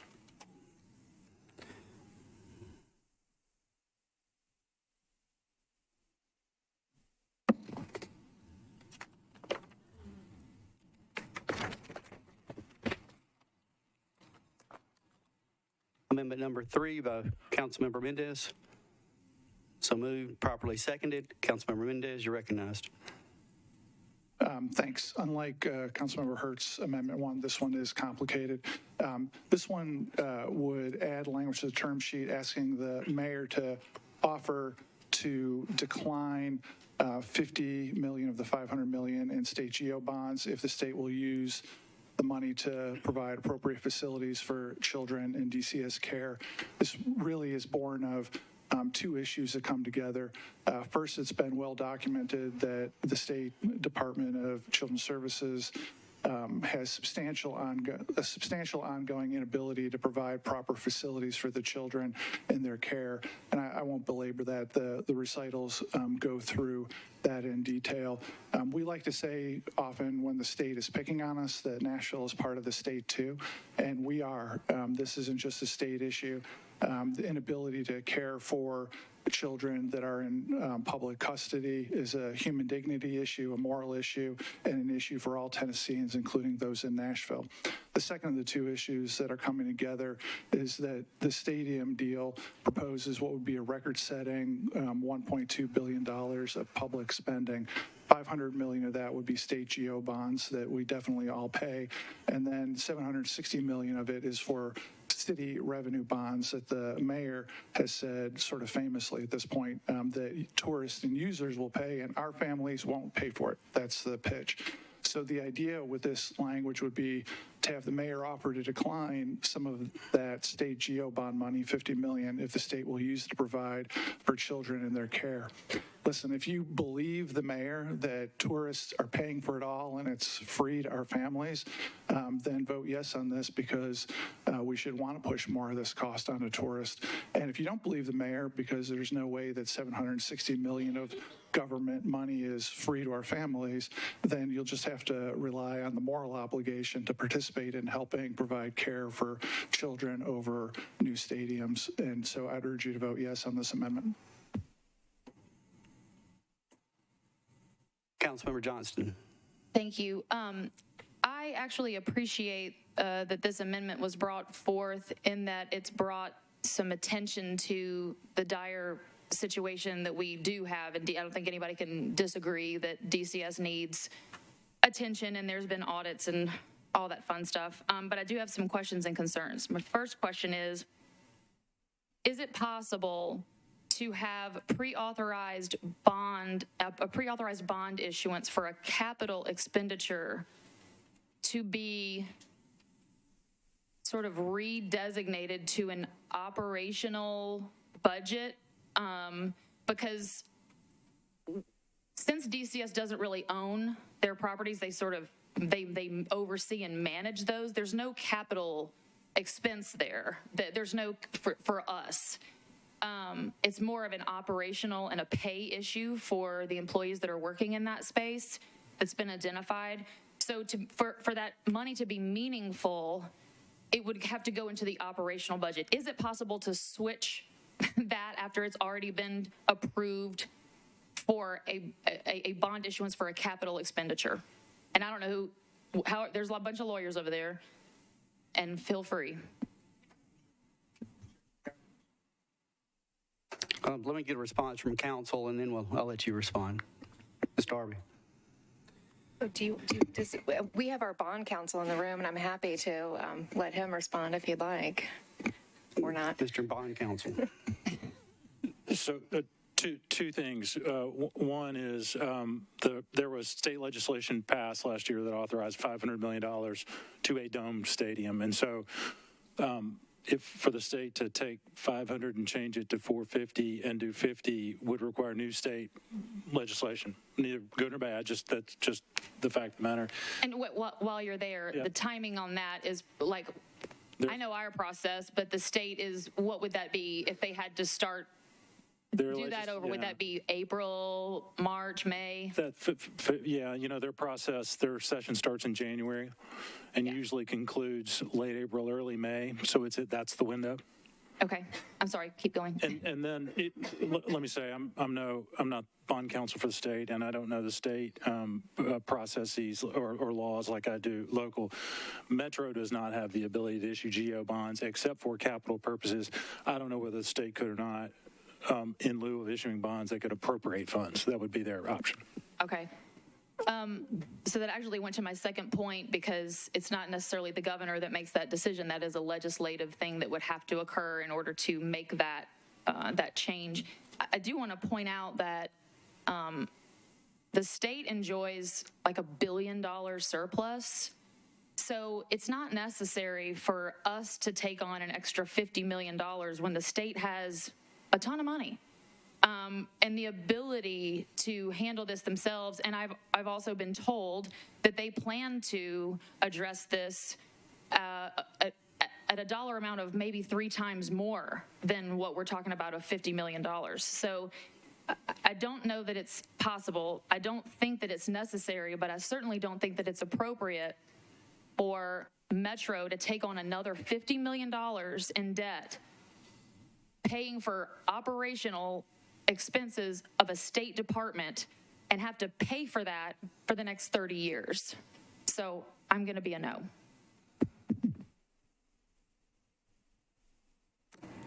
Councilmember Mendez. Those are fair questions. Just to respond to a couple of them. First of all, most notably, if we believe the press releases from the mayor's office, Metro won't be taking it on. Tourists will be taking it on. So I don't know what the hassle is with. I mean, we've heard repeatedly about how $760 million of revenue bonds is free to our families, and so increasing it, the burden on tourists doesn't seem like that big a deal. Secondly, the amendment is written to ask the state, and if we offer and they say no, then so be it. It's not clear, they might not, the state DCS might not own any facilities now, but it's not clear from how horrible the audit reports read and the publicly available information in media reads. It well could be that part of the solution is to own facilities. Certainly in our own city, when there has been talk about trying to deal with affordable housing and homelessness, certainly the idea of owning facilities has come up. So, the amendment is written to be an offer to the state, and if I believe the press releases, it's Metro's not taking it on. Taxpayers are. Tourists are. Seeing no one else, we're going to need hands on these. So, all in favor, raise your hand. 1, 2. If you're in favor of his amendment, raise your hand. 1, 2, 3. Against? 1, 2, 3, 4, 5, 6, 7, 8, 9, 10.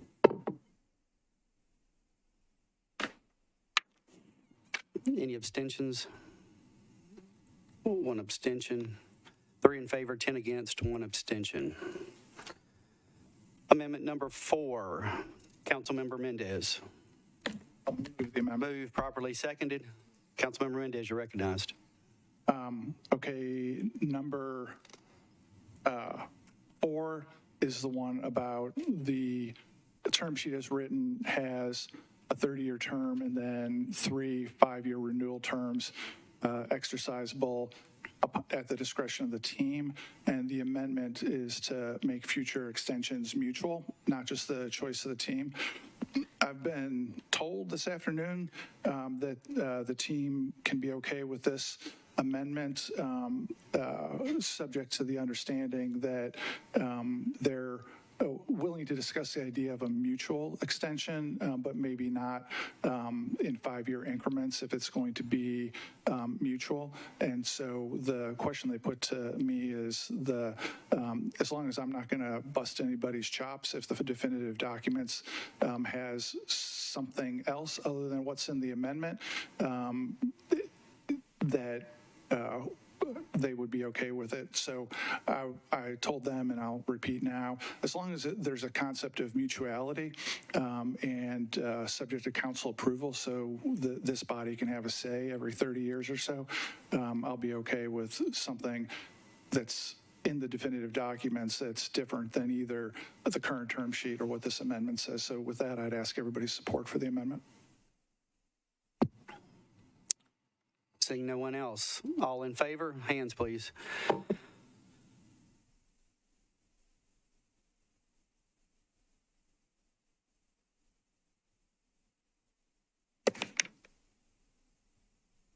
Yeah, I think it's everybody.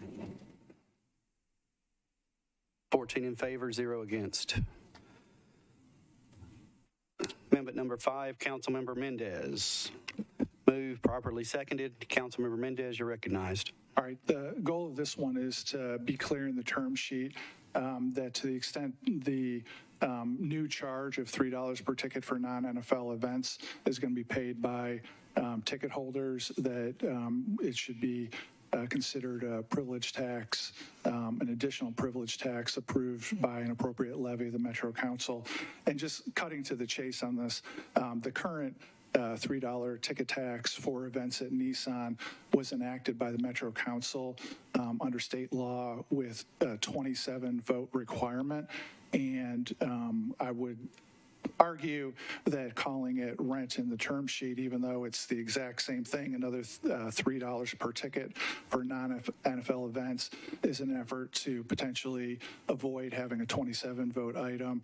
I think there's potential litigation risk for people in the future who aren't happy that what is a tax got approved by less than 27 votes. So this seeks to clarify that in the term sheet that to the extent the $3 per ticket is going to be borne by ticket holders, that it will be considered an additional privilege tax subject to 27 votes. Councilmember Johnston. Thank you. That's good to know that the existing one was done that way. I do want to ask a question about the litigation risk that Councilman Mendez was talking about. Since this is I assume this will be a part of the bond document, can we get whoever is the best, I'm assuming it's one of our bond lawyers or whatever, to ask if they feel comfortable with whatever possible risk for litigation that this would put us in? And then also, when you switch it to a tax, because I know we have some civic events and we've got TSU and some other things that I don't think that the intent is there to charge those folks for that. Is there a way, if it's designated as a tax, is there a way to not charge that for those civic events or TSU or like a high school event that would maybe want to come and whatever? I'm hoping I'm making sense asking that question. First part of the question. I mean, I think it was to you whether bond counsel's comfortable with Sure. litigation risk. Mr. Oldham's recognized. So not to be lawyer for a minute. So, rent is landlord charges tenant, tenant pays. Don't care where you pay wherever you want. Ticket tax is taxing agency levying a tax on, in this case, patrons. You say if you walk in the door, regardless of event other than TSU, you shall pay $ blank.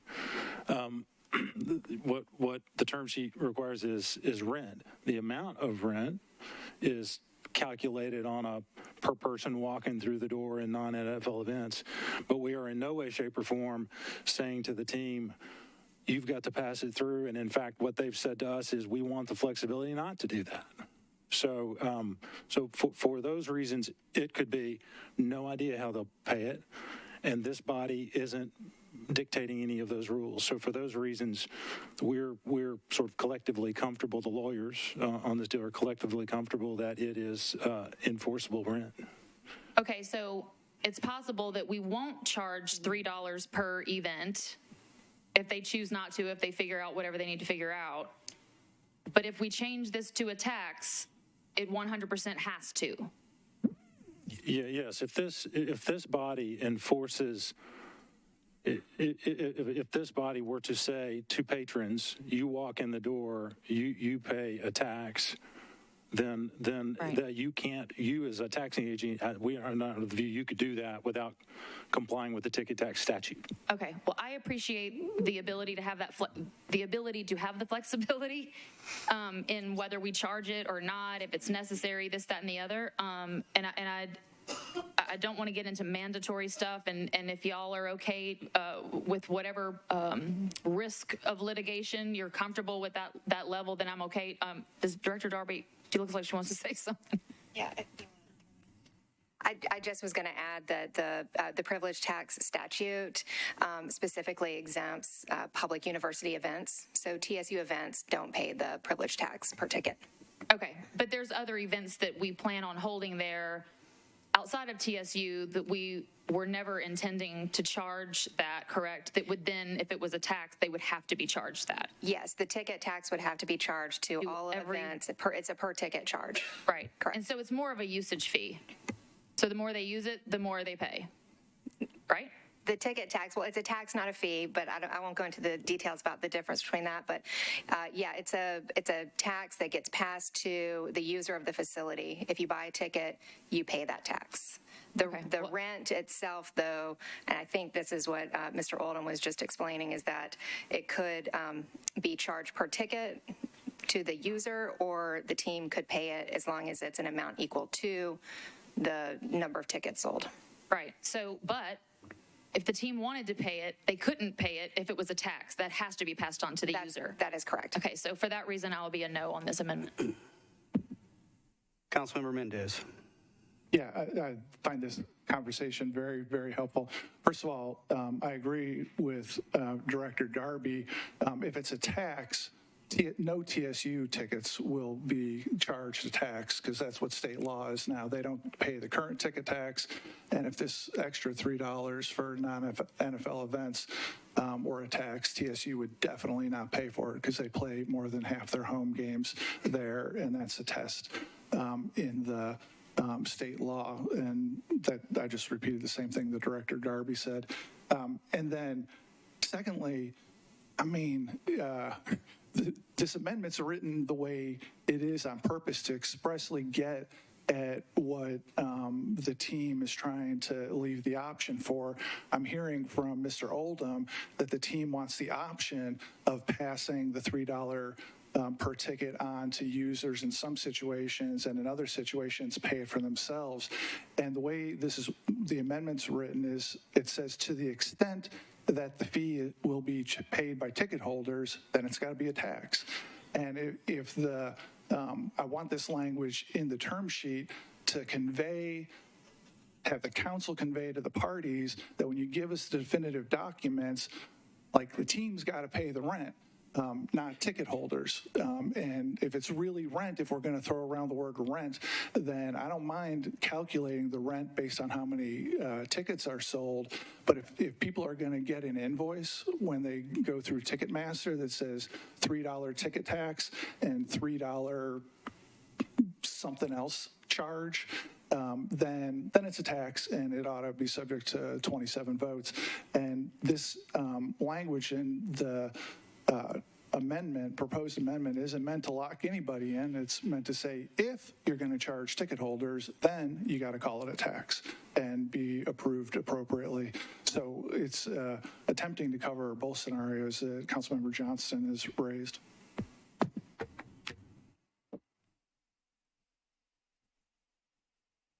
Councilmember Benedict. Thank you, Chair. How does this impact CMA Fest revenue streams?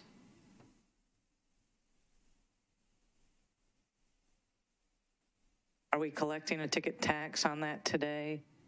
Because in the term sheet, it says that the city will receive the net of the revenue streams. And so I don't know how that net is calculated. Whereas, so for instance, today, are we receiving the ticket tax on every attendee to every CMA? Do you understand, Chair, or I'm sorry, Council, what I'm getting at here? Is that, so if we're receiving this today and in the future we aren't receiving it, how is that net calculated for the future? We receive a ticket tax for every ticket sold to any event at the stadium except for public university events. So all of the CMA tickets that are sold, we receive a ticket tax for. There is also an exemption for complimentary tickets up to a certain dollar figure. We would also receive, if they go beyond not dollar figure, but a certain number of tickets that are comped. If they go beyond that number of tickets that are comped, then the ticket tax is due on those as well, even though the value of the ticket is free. Okay, and I'm just trying to figure out how that net calculation is going to come across if we're not. Anyway, thank you. I'm still not clear, but that's all right. And since I'm sitting here and I'm looking. Hold on just one second. Since I'm sitting here and Mr. Nihale's in the room, I figure we're sitting here talking about what they're going to do. He's sitting right here. We can ask him, what are you going to do? I guess standing up, I can reach further. Look, so the Titans games are the only ones that are fully under our control, and there is a $3 ticket tax. It is a ticket tax that's in place, and the plan is to extend that ticket tax into another generation of the lease. Beyond that, any event coming through is really not completely under our control. There are promoters of concerts. There are promoters of other events. CMA is another one. And in terms of ultimately what fees show up on a ticket, it's quite literally all over the board. Part of the reason why we asked for this to be structured this way is that it's our understanding that this is based on the volume of activity coming through. But what we have seen is often with this ticket tax is, for example, if we hosted a high school football game at the stadium right now, chances are we would have to add $3 as a $3 ticket tax to that event. We want to be really sure that is something that doesn't have to happen. What we are committed to, the Sports Authority, is that for every person coming through the door buying a ticket, we will calculate rent based on $3 per person coming through. It is an absolute obligation, whether CMA, for example, it works out that there's a $3 fee on their ticket. We don't know. I don't know. We are committed to the Metropolitan government, to the Sports Authority, that we will deliver $3 per person who comes through the door for a sold ticket. Same thing for a Taylor Swift concert and TSSAA events. It makes it totally irrelevant whether or not it is just completely an obligation on our part to deliver rent calculated based on that volume.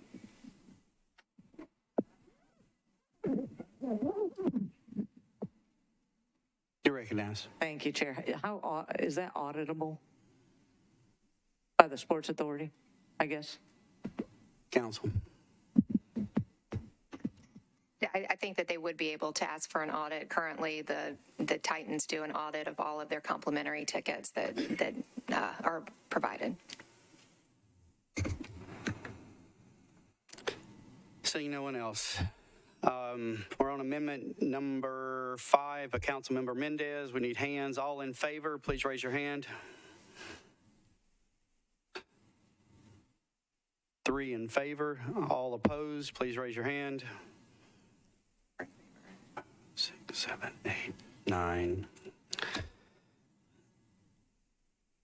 Any abstentions? 1 abstention.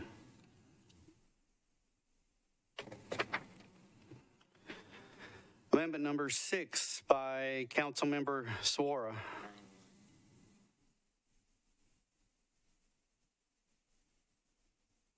Moved and properly seconded. Councilmember Suara, you are recognized. Thank you, Chair. This amendment has 2 things that it's purporting to do. Much of the conversation on the bond on this deal has always been that the burden will be borne by tourists and not by taxpayers. But in conversation and looking at the term sheet, there is a language in there that says that Metro has to guarantee the payment. And that's where I had a problem. And so I started talking to Ms. Flannery about what does that mean? I think there's going to be a lot of money. Everybody feels this would never happen. But what if it happens? What if the hotel tax did not come in? What if we have another COVID year? What if in 20 years' term, the revenue was not enough to pay this bond? What that means is that Metro will have to pay it according to the term sheet, but it will be from non-tax revenue. But it's still money coming out of Metro fund that could have gone to something else. So what this amendment is trying to do is that, and I did ask, what if we refuse to guarantee it? Well, we cannot. Anybody that wants to get a credit card knows that, get a loan knows that if you don't have a good credit or the revenue or your income is not steady, you will need a guarantee. If you don't show the guarantee, you might get a higher interest rate. I don't think getting a higher interest rate is something that would be good for Metro either. So the guarantee allows us to be able to get a good rate for this bond. But I don't want us to get hooked on it if the revenue did not come in as projected.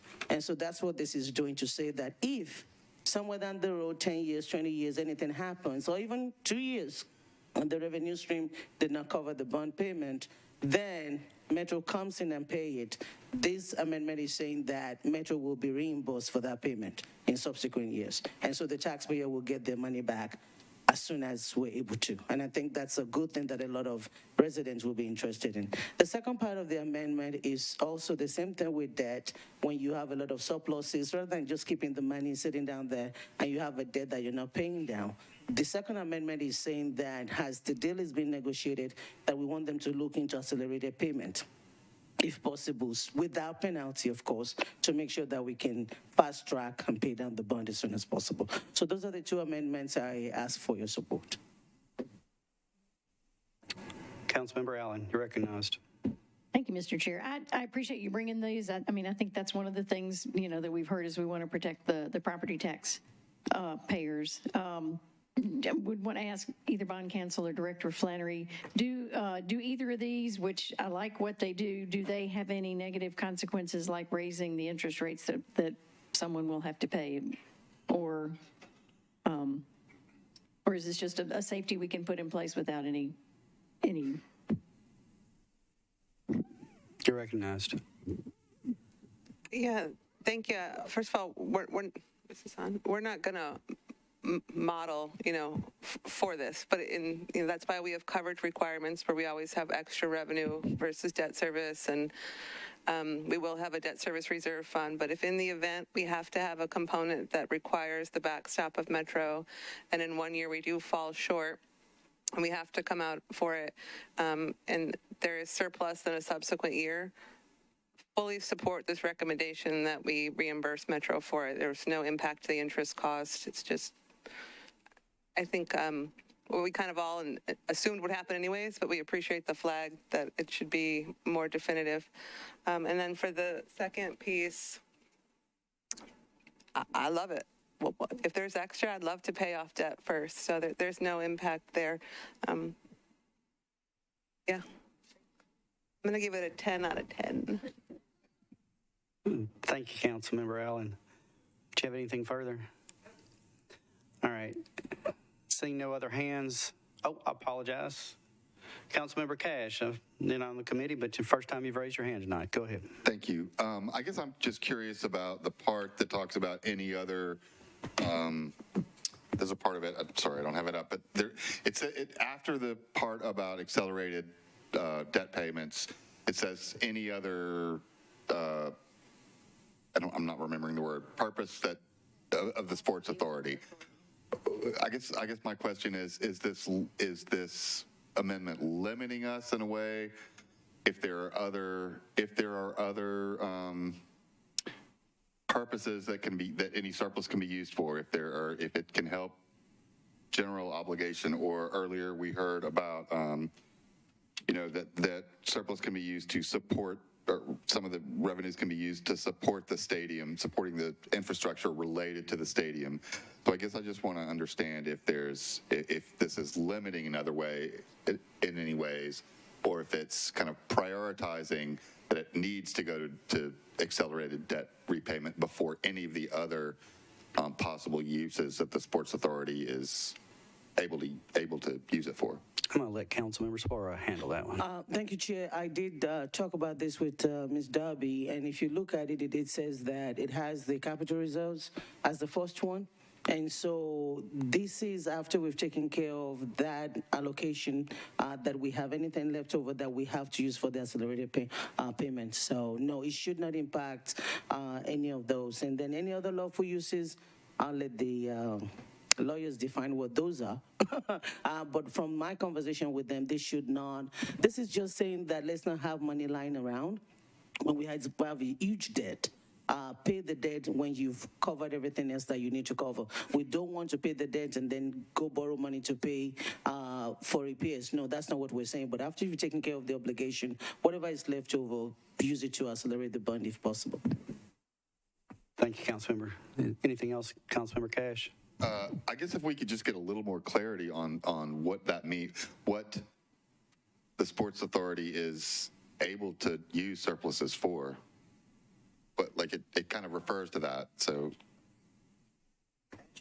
Yeah, it depends on whether the statute places any limitations on the sources of revenues, but usually any lawful uses by the authority, you can go back and look at what their duties and obligations are that are statutorily provided for them to do. So if they can use it to, depending on whether there are other limitations, but for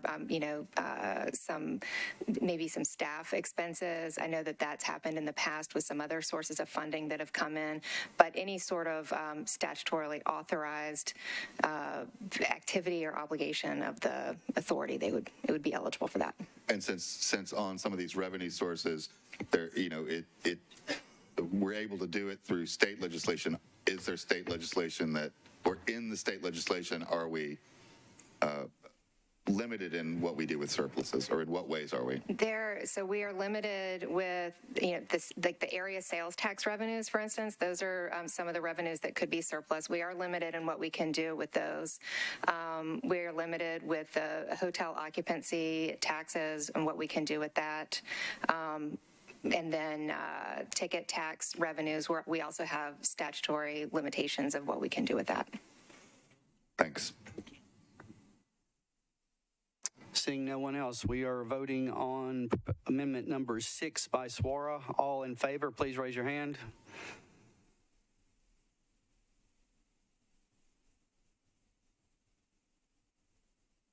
(14 in favor, 0 against. We're on amendment number 7. Councilmember Toombs. That would help, wouldn't it? Councilmember Toombs, you're recognized. Thank you, Chair. Can I get a motion? Oh, I'd like to move Amendment 7. Properly seconded. Councilmember Toombs, you're recognized. Thank you, Chair. So Amendment 7 does two things. One thing is the result of all the community discussions and hearing from community members of a desire to know how the revenue that would be generated from this deal could potentially benefit the general fund. And so the first part asks the parties to, in good faith, identify any revenue sources that can be directed towards the general fund. And I know there was some concern that it was specific to the revenue specific to the stadium. However, the language is meant to be general because it says revenue sources generated by the transactions necessary to construct, operate, and maintain the new stadium. So that would include the stadium campus. So it's meant to be very broad so that the negotiating parties can look at the total pie and figure out what can go to the general fund. And then the second piece is there was mention of a final term sheet. If there is such a thing, once the parties agree to what goes into that final term sheet, that it comes to the council within 10 days. Any comments? Seeing none. All in favor, raise your hand, please. Any opposed? Any abstentions? 14 in favor, 0 against. On to the last amendment, amendment number 8, Councilmember Benedict. You're recognized. Thank you, Chair. I'd like to move approval. Moved, properly seconded. Councilmember Benedict, you're recognized. Thank you, Chair. So this amendment will attach a request to get the naming rights to the final stadium contract in the term sheet. As we just heard from the team, this is a confidential number, and that was unequivocally told to us, period. Although we were told that it was less than half of their debt service for taking on the loans, but that information is also confidential. So what we do know is that they're substantial, but I don't know why we're not able to get the exact amount. It's estimated that the current contract is $100 million, which is 13% of the potential $760 million in revenue bonds that will be issued. SoFi in Los Angeles, where the Titans played last night, is estimated to be $625 million, which is 82% of this bond issuance. And Crypto.com Arena is $700 million, which is 92%. So this is Nashville, and I believe that we can do this too if we negotiate it. The term sheet, as many proponents have accurately, boy, am I having a hard time talking. As many proponents have accurately described, is non-binding, which means that it's a memorializing document to some degree, and that the council is and that the council is using it to tell. The council is using it to be the chief negotiator. The council is using it to tell the administration, who is the chief negotiator, to include these terms in the final binding agreement. The remaining details of this amendment are that the naming rights funds will be transferred to the general fund to be used for education, transportation, and affordable housing. This amendment doesn't change the anticipated revenue bond payments. What this amendment does do is it provides tangible and real values, actual dollars, to Nashvillians in the general fund. It puts money into the operating budget so every Nashvillian, regardless of their ability to attend an event at the stadium, receives a benefit. So I ask that my colleagues support this and look forward to discussion. I believe that the administration has something that they'd like to clarify. So if Mr. Jameson, Chair, I believe he has something that we might want to amend this in order to, based on the language in it. Mr. Jameson, you recognize. Thank you, Chair. Thank you, Councilmember Benedict. The Councilmember and I spoke earlier today, and we had not laid eyes on this until this morning. So that's a little, I know the amendment schedule is difficult for everybody. It's difficult for us to sort of shop this across all the parties that are negotiating. The immediate problem that we had is that the term sheet, as you've heard repeatedly, has undefined terms and sort of sets forth the pathway for negotiations for a variety of terms. But this amendment is structured so that unequivocally the Sports Authority gets all of the naming revenue. So it's not a negotiating term. It's a here, you take this and do that. So I was openly asking, if this allowed any flexibility, that'd be one thing, but it just does not allow any flexibility for the revenues. Since that conversation, have been informed that indeed the team does, and I should turn to Mr. Nihill, but it does, like all of the professional stadiums in Nashville, where the stadiums, the team has the naming rights, from the arena to the soccer stadium to the baseball stadium. That is typically a part of their financing collateral, and that is indeed what is significant to their their lending institutions here. I might ask if Mr. Nigel wants to confirm that while you're here, but our understanding is that this is a deal breaker for them. I would say it's not a deal breaker in the sense that it's a negotiation. It's quite literally an impossibility. The nature of the financing that we are going to need to take to deliver on our commitment to deliver what's a big number to the project, including covering cost overruns. We've been going through this process for months with banks. We've been going through this process with our league, and they look at things like debt to EBITDA ratio and EBITDA to debt service, and they are absolutely requiring that we pledge anything related to naming rights to debt service, both at the bank level, and this is what we've been working through with our league for a long time. The league has rules on us to ensure the financial health of our organization, and we just would not be able to participate in this transaction as described with this amendment.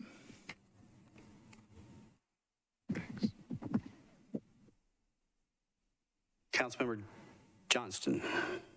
I didn't know if Council Lady Benedict wanted to respond to that or not. I'm happy to let it go back to her. Councilmember Benedict, my fault. Thank you.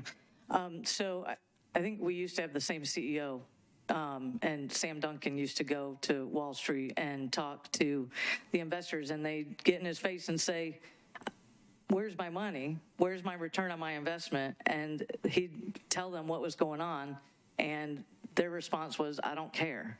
Now, I'm not trying to be that harsh. I'm not that Wall Street person. However, our taxpayers want to see some operational impact to this outside of just the East Bank, and that's what this amendment does. It takes money that should be available. I don't care that it's not done elsewhere. I don't care that it's not done with other sports facilities in this city. What I care about is making sure that Nashvillians are able to see a real benefit in their neighborhood, that police are actually pulling speeders over in the neighborhood, that they're able to get there in time, that our kids' schools are well maintained. Those are real things that we need to see in our neighborhoods that I need the operating dollars in the budget to get. So regardless of whether this is done elsewhere or not, regardless of what that means for your borrowing ability, I need to see funding in our operational budget so that we can deliver more for Nashvillians for what we're asking for them.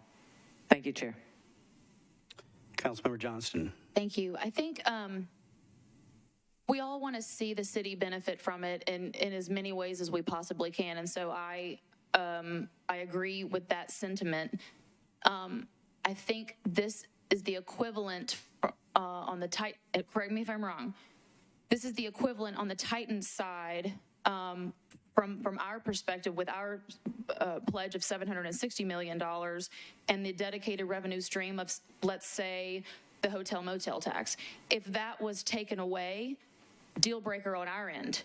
We could not sustain $760 million because of the loss of that revenue stream. And so, again, in agreement of we want to see the city benefit. Right now, we're in a really bad situation where we have massive unfunded liability. And if this is a deal breaker for the Titans, that if this revenue stream goes away, they are not able to fulfill their obligation of $840 million, then the whole deal goes away and we still have a massive liability that is unfunded with, again, unfunded meaning no way to pay for it. So it is a benefit to us to get the deal done. And so if this is a deal breaker, which I understand because that's a revenue stream that has always been dedicated and is normal, I'm going to be against this this amendment for that reason, but I appreciate the spirit in which it's brought.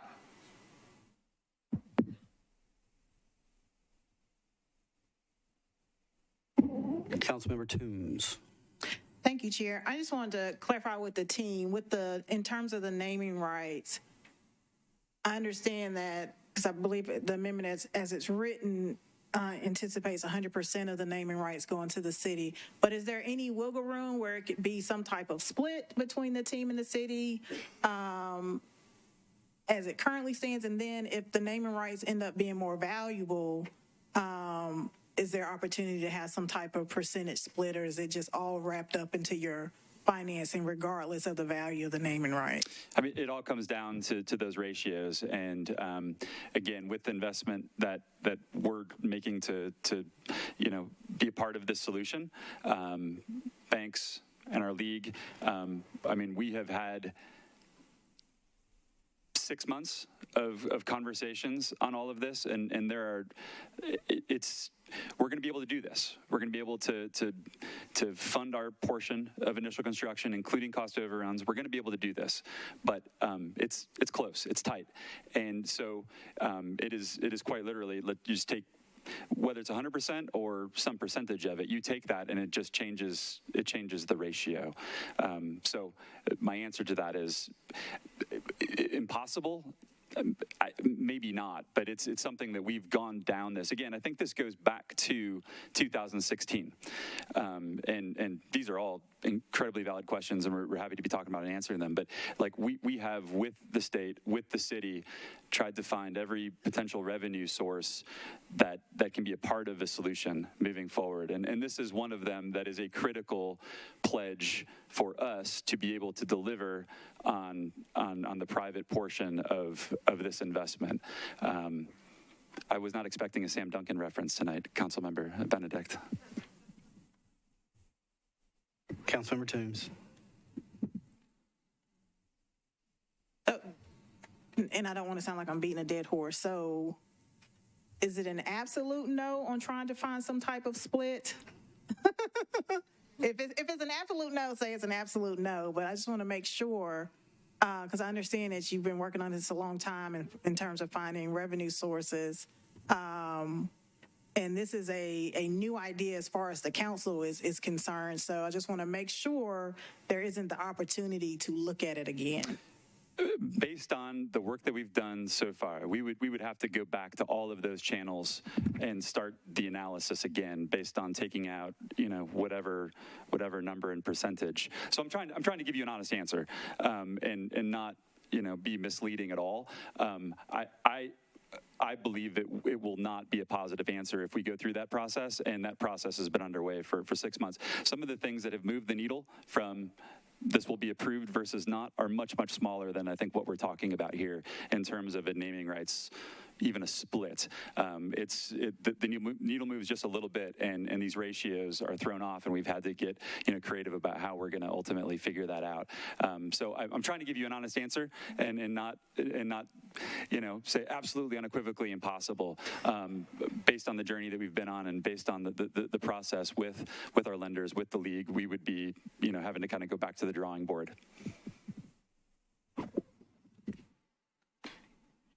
Anything further? Councilmember Van Rees. I wasn't going to talk, but I have an idea. And it's always a problem when you're speaking off the cuff like this. But I'm wondering, regardless of the amendment, I'm with great respect for Councilmember Benedict, going to have to vote against the amendment for the reasons we've described. But I'm also very curious as you go back to the deal sheet and as you look at your numbers, if there may be, if this then that scenario to where if we secure revenues above 20% of what we've projected, then those revenues would be split with the city. Something to where it's like because we know the city, its value is going up and up and up and up. And you've figured out the number that you need for the banks to happen.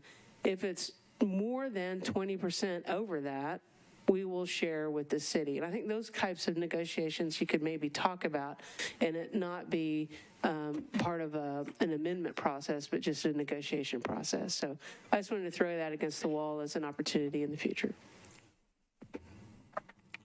Thank you. Councilmember Withers. Thank you, Chair, for recognizing I know I'm not on the committee, but I think one thing in terms of benefit to the city, I mean, aside from the finance piece, but a real benefit to the city is that we do get about 66 acres of land back that we can use for metro purposes, which include parks and schools and a lot of things of those nature, potentially transit, which I would be very excited to see rolling down the road.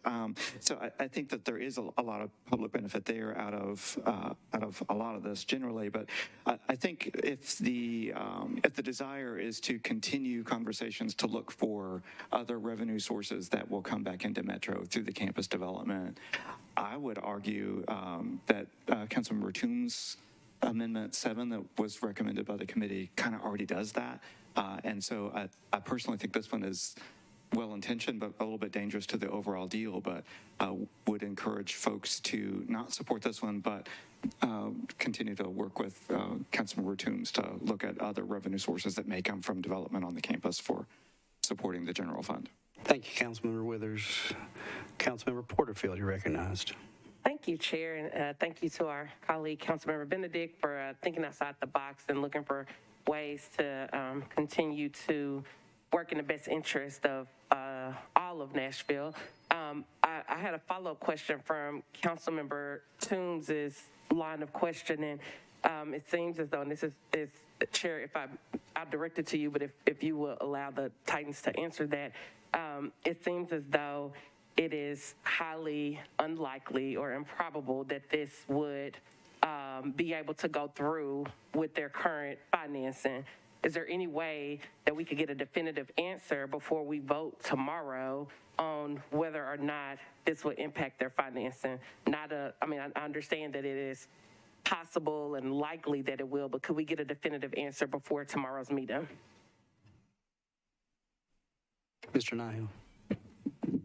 I did not have a chance to call the banks today. I did have a chance to call our league, and I asked them if, what their reaction was to it, and pretty unequivocally, was told the approval that we've gone through since about the summer, the process that we went through, that 100% this was a completely different factor that would require the process to just start over, and given the effect on the ratios, that there was certainly not a likelihood of the same positive outcome.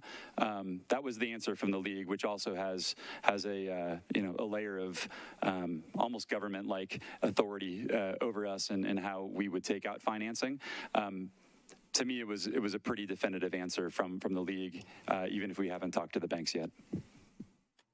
Thank you for that answer. And Chair, if I may follow up with one question, if that financing process started over, what would that timeline look like? I mean, I don't know. It's taken 6 months up until now, and I don't believe that would be starting over the full 6 months. But this is pretty careful analysis. This is a lot of financing that's being delivered to our organization. I love our organization. We are not positioned exactly like every NFL entity. So this is the most debt that the NFL has ever allowed on a stadium deal, ever. And so we have had to prove to them that this is not irresponsible, that this is something that is not going to jeopardize the health of our organization. And so to have a material shift on something that is something that we've been pledging to this from the beginning, it's a major kind of retrade of what we've done with the league and with the banks up until now. Thank you, and I definitely appreciate you acknowledging the amount of pressure that it is when you are doing something that is historic in nature and taking on the amount of debt that you all will be taking on. That's the same amount of pressure that many of us feel by taking on the largest taxpayer subsidy for an NFL stadium in the country, when we have underfunded schools, when we have not enough police officers, not enough firefighters. So we feel that same pressure, and we would appreciate any definitive answer, because there are ones of us that are on this body that are doing everything we can to try to figure out how we can lessen the burden on our constituents. So any definitive answer that you could provide will be appreciated. No applause, please. Anybody else? Seeing none, we're on proposed amendment number 8. All in favor, please raise your hand. Oh, sorry. It looks like Councilmember Benedict wanted to get a final word in. Sorry about that. Thank you, Chair.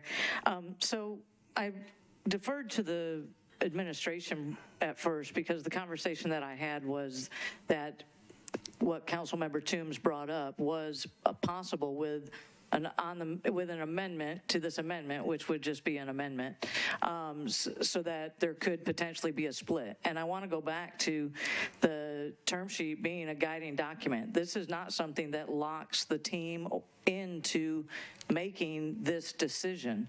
This is a guiding document that would allow the administration to negotiate with the team and look and see, is it possible for some sort of a split to take place? Instead, what I got was an answer that from a few folks that said that they're negotiating for the team, is how it sounded like to me, instead of negotiating for our taxpayers. So to me, I really think that we need to show taxpayers tonight that we really want to represent them, that we're here to make sure that we're doing, that the mayor's office, that this body is doing all that we can to get every dollar possible in the operating budget for them. So I asked the administration at the start to explain what we had discussed earlier, and that would be something that would allow this to be a percentage of, and again, this is a guiding document. So with that, I don't know if the administration can expand upon that and explain what they explained to me earlier today, and then from there, Chair, I would like to respond with what they say. You're recognized. As I read the amendment, it says the authority shall, subject to the terms and conditions of the definitive agreements, market, control, and be entitled to receive and retain the revenues generated. Not a share of, not 90% of, the revenues generated. And that, if that goes into the term sheet, that's not a negotiation static. That's just, we walk in demanding 100%. That's the end of the negotiation. It doesn't provide us that leverage in the midst of it. And that was my concern. And then, but since then, having confirmed with the state or with the team that it is a definitive portion of their collateral needs with their lenders. Councilmember Benedict. Can I yield to Councilmember Mendez? Had his hand up. Or, I mean, I'm not sure that I need to yield, but. Councilmember Mendez. You know, I'm trying to stay out of this, but when Mr. Jameson claims in a completely false manner that any sentence in this term sheet is binding on anybody for anything, I have to stop and say the thing flat out says it's for purposes of facilitating further negotiations. So the sentences that are in the term sheet now are no more binding than amended sentences. And y'all know there's going to be there's going to be a lot of variances in the definitive documents between the term sheet and the definitive documents.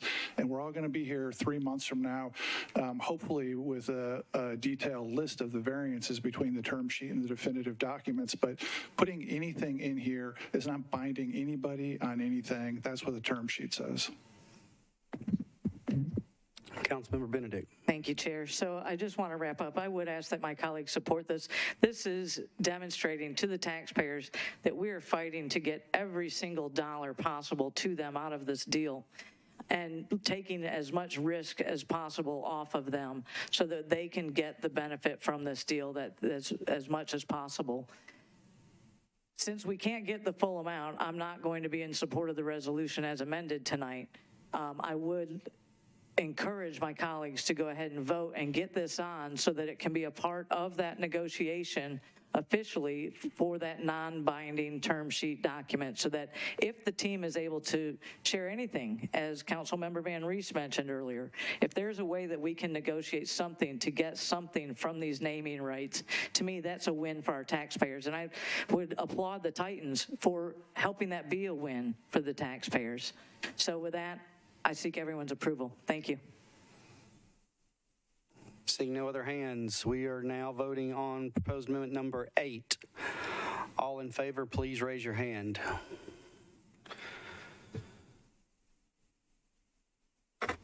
Let's see. 4. Where's the 5th? Oh, sorry. 5 in favor. All opposed? 6, 7, 8. Any abstentions? 5 in favor, 8 against, 0 abstentions.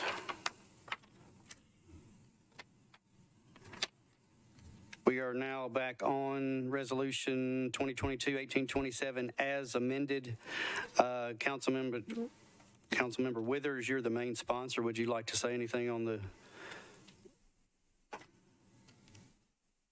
You're recognized.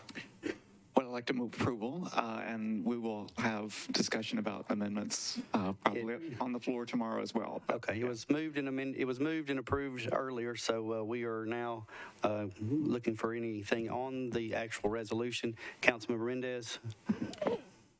Chair, just for the sake of viewing audiences, maybe years in the future, if you want, or maybe this will do, we can just make a reference to anybody who's watching this, please reverse your video about a half hour and watch the debate for all the amendments. And that way we don't have to repeat our comments. And in fact, maybe rewind all the way to the beginning of the Q&A with the team. All the stuff I said before, I don't want to repeat again. I understand. Thank you, Councilmember Mendez. Anyone else? We've been here we're going on over 3 and 15. So if anyone has anything else left to say, please say it now. I see nothing. All in favor, raise your hands.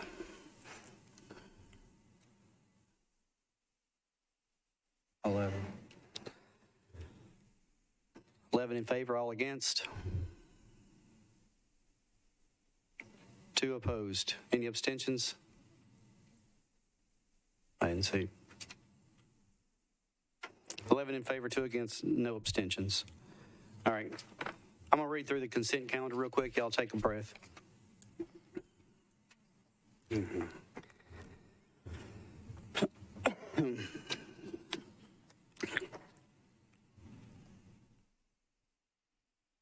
is the consent calendar. Resolution 2022-1897 authorizes the Metro Department of Law to settle the personal injury claim of James Hood against the Metropolitan Governor in the amount of $25,000. 1898, Roten and Syracuse approves a contract between the Williamson County Juvenile Court and the Metro Juvenile Court for the housing of juveniles in the Williamson County Juvenile Detention Center. 1899, Roten, Syracuse, Hurt, Gamble approves the settlement between the Metropolitan Government and Meharry Medical College with respect to claims arising under a lease. Apologize, that's not on consent. Sorry about that. 2022-1900, Roten, Withers, and Bradford approves a grant from the Tennessee Historical Commission to the Metro Historical Commission to provide a comprehensive countywide cemetery preservation plan for Davidson County, Tennessee. 1901, Roten, Johnston, Syracuse, and others is not on consent. 2022-1902 is not on consent.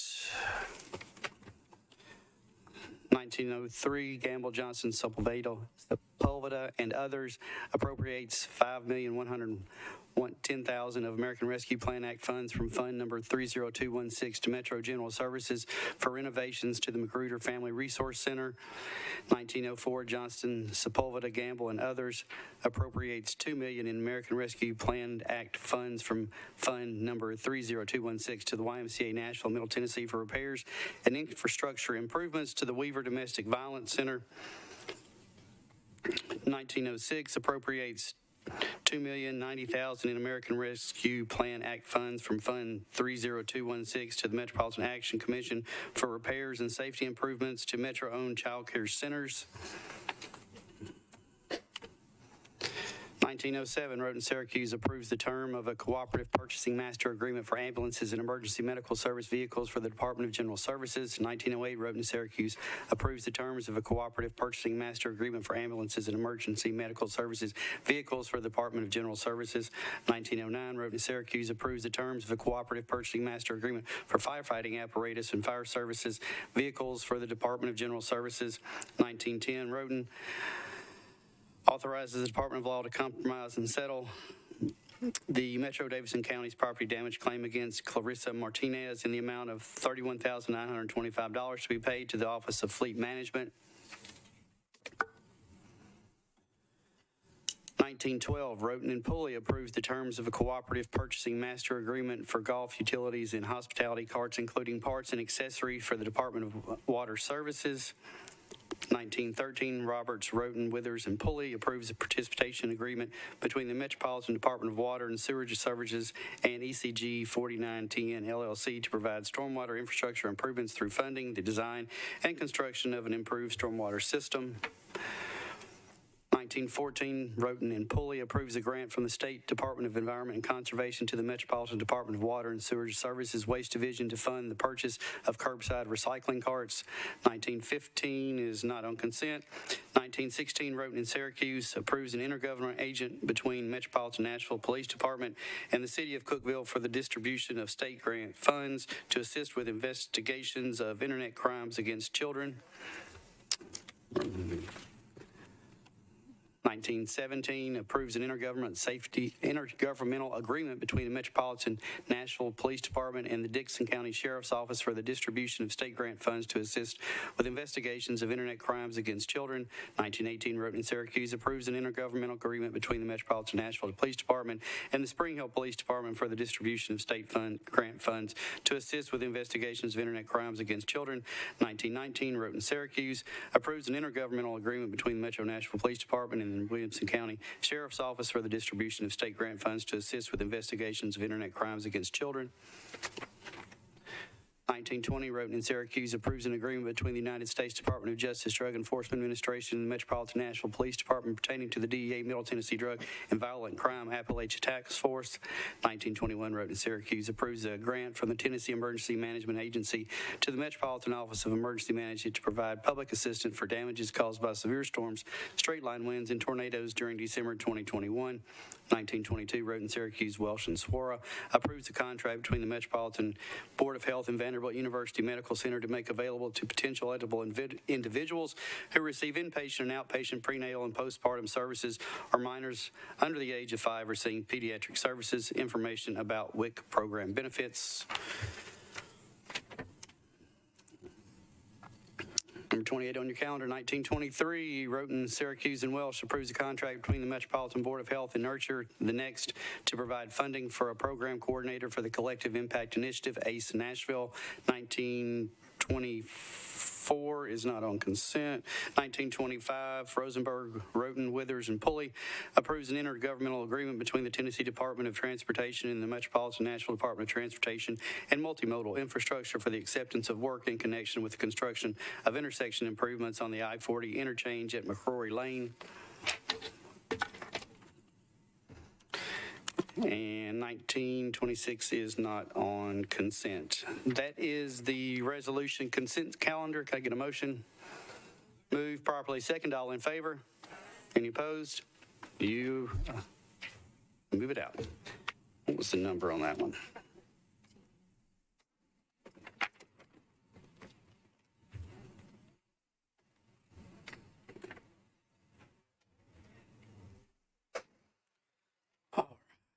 All right, now we're going to start taking up our regular calendar.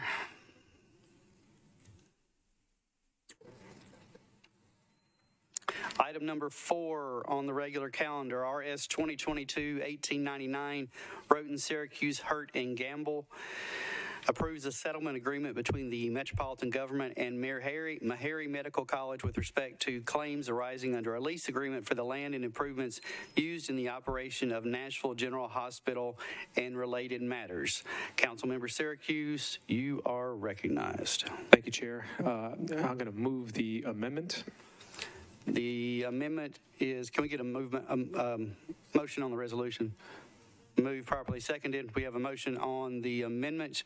Councilmember Syracuse. Thank you, Chair. I'd like to defer to Councilmember Porterfield to explain the amendment. Sure. Or Council. Councilmember Porterfield, you are recognized. Thank you, Chair, and thank you, Councilmember Syracuse, for moving that.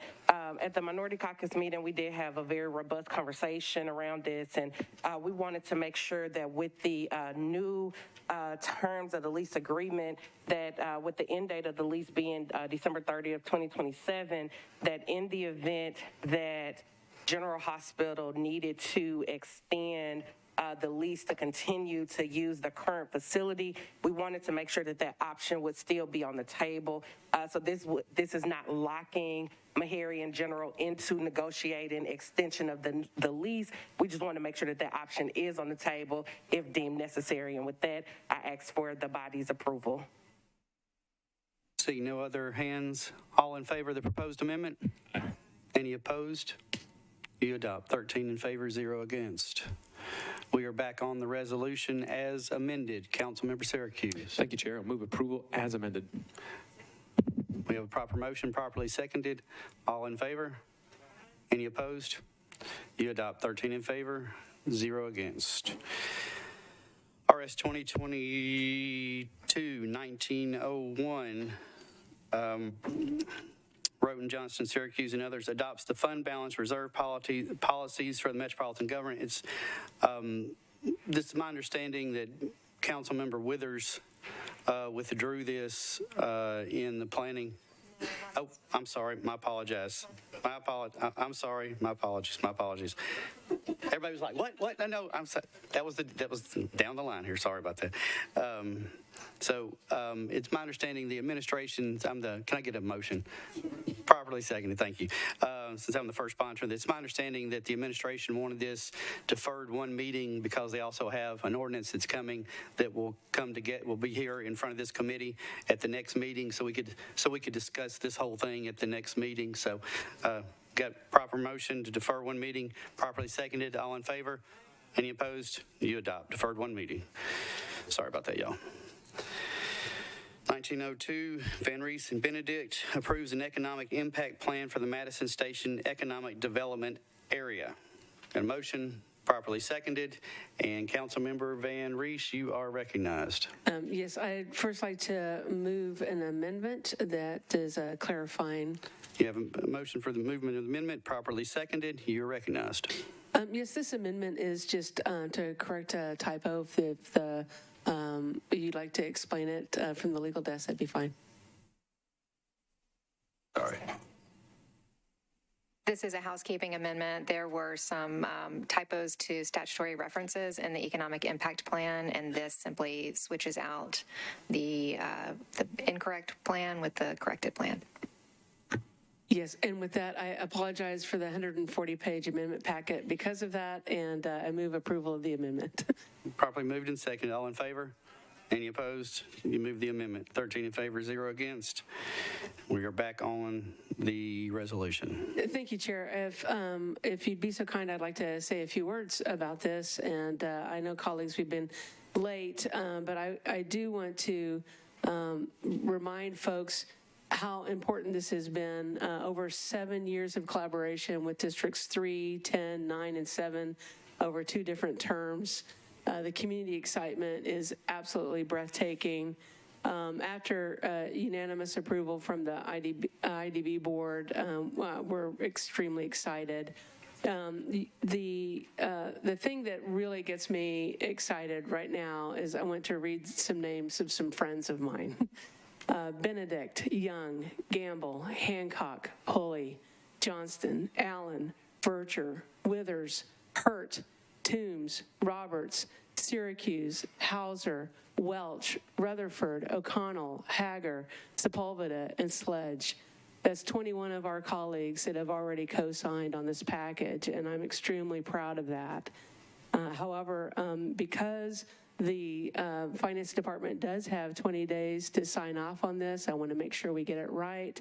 And because it wasn't signed yet, this is deferred by rule, and we'll be able to talk about it again on January the 3rd. And so with that, this item's deferred by rule. Councilmember Mendez. So I understand. So I understand at the council meeting tomorrow, the rules apply, but it's not deferred by rule automatically in committee, is it? Yes, the rule that requires the finance director's signature says that it shouldn't be considered by committee until the finance director has either signed it or given 20 days. So, Chair, as a point of order, then, as we all know, between now and January 3rd, we don't like, we're not going to have a separate meeting the day before January 3rd. We've got 2 national holidays. Hopefully nobody's doing any work whatsoever. I guess I have no choice but to accept the deferred by rule. Is there at least a mechanism to submit questions if anybody's even going to be working between now and January 3rd? Rick, Council, would you like to answer questions on December 31st about the... I will not be in the office on that date, but happy to take questions and pass them along to the administration if council members would like. All right, it's the same. If you have any questions, just submit them to me, and we'll see if the administration will respond to them before. That is deferred by rule.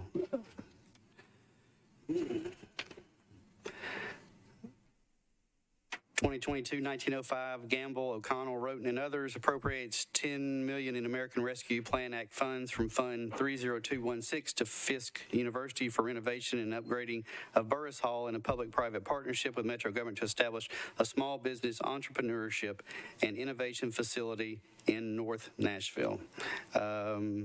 Councilmember Gamble, you are recognized. Thank you, Chair. I'd like to move the bill for discussion. There is a proposed amendment. Moved and properly seconded. And did you say there is an amendment on? Yes, I'd like to move the amendment. Properly moved and seconded. And I would defer to Councilmember Porterfield for an explanation of the amendment. Councilmember Porterfield, you're recognized. Thank you so much, Chair, and thank you, Councilmember Gamble, for moving this amendment. This was another amendment that was discussed heavily in our minority caucus meeting, and this amendment is basically saying, to the extent allowable under state and federal law, that the intent of this funding for the Small Business Entrepreneurship and Innovation Facility at Fisk is to focus on the creation of minority-owned businesses, and it is also limiting this participation to Davidson County residents. We want to make sure that the people of Nashville are actually getting the benefit and the use of this center. And in addition to Davidson County residents, we also want to make sure that current minority students and alumni of colleges and universities in Davidson County will be able to benefit from the use of this center. And with that, Chair, we ask for approval and ask for support. Councilmember Hurt, you're recognized on the amendment. On the amendment, Councilmember Hurt.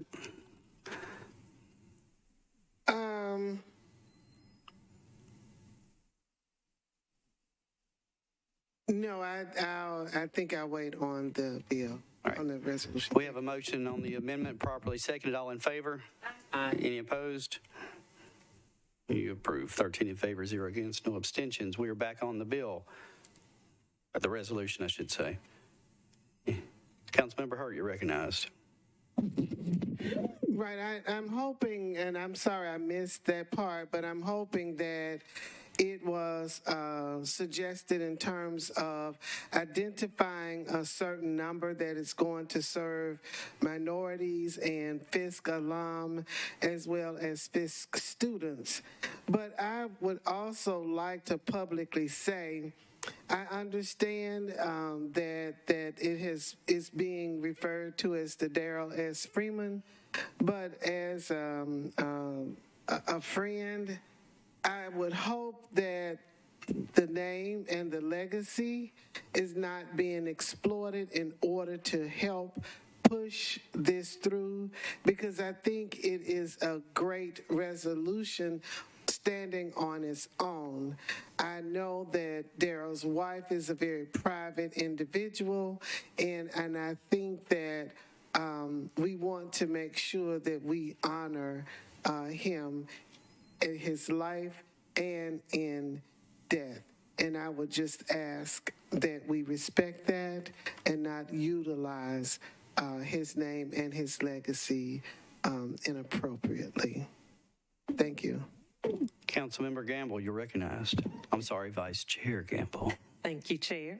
Just wanted to say a few words in support of this resolution. We had quite a great conversation in the COVID-19 Financial Oversight Committee regarding this, as well as in the Minority caucus, and I just want to bring up 3 points that stood out to me in supporting this bill. As you all know, I'm a Fisk alum, and I have a great affinity for Fisk, but more than that, this resolution, this bill, will institute a public-private partnership with the historically black college and university here in Nashville, Tennessee, which has never been done.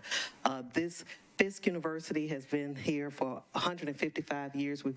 Fisk has given a lot to this city in regards to civil rights protests and the Jubilee Singers, which the Music City is named for. This project also will help build wealth in the minority community, particularly in the 37208 zip code, where, as we all know, has the highest incarceration rate in the country because of a lot of reasons. But this will provide an opportunity for the community countywide, but particularly in that area, to build wealth. And lastly, this business incubation center will provide training, access to business capital, collaboration, and support that many businesses need, particularly minority businesses that don't have access and equity in those type of resources. So for those reasons, I support this bill and this project. Appreciate all of the colleagues and council members that have signed on in support of the bill, and ask that we approve it today. Thank you. Councilmember Johnston, you're recognized. Thank you. I am in full support of an entrepreneurship and an innovation facility at Fisk in the North Nashville area. I think it's going to be, it's much needed and will be valued and appreciated and hopefully well utilized. I just want to make sure that everyone understands this is not an investment in an entrepreneur center. This is a capital investment for the renovation of a building. So the intent is to put the entrepreneurship and innovation facility into the building that we renovate. But we're not investing in the center, we're investing in the building, $10 million into someone else's building.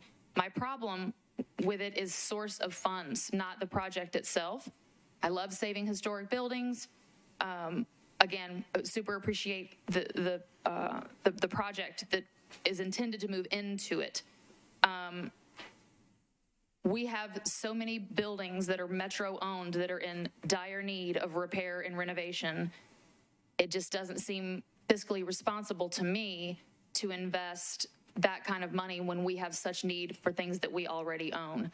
I'm sure it's going to pass. I just wanted to, I've been very clear and steadfast in my opinion this whole time, but just want to make sure that we understand this is a capital investment. Councilmember Gamble, you're recognized. Thank you. I appreciate the comments from Councilmember Johnston. I just want to also reiterate that while this is for a capital improvement, this is the horse that will be pulling the cart, which is the program. The program is the cart. We can't pull it without the horse. So the building is needed in order to have the program be successful in this way.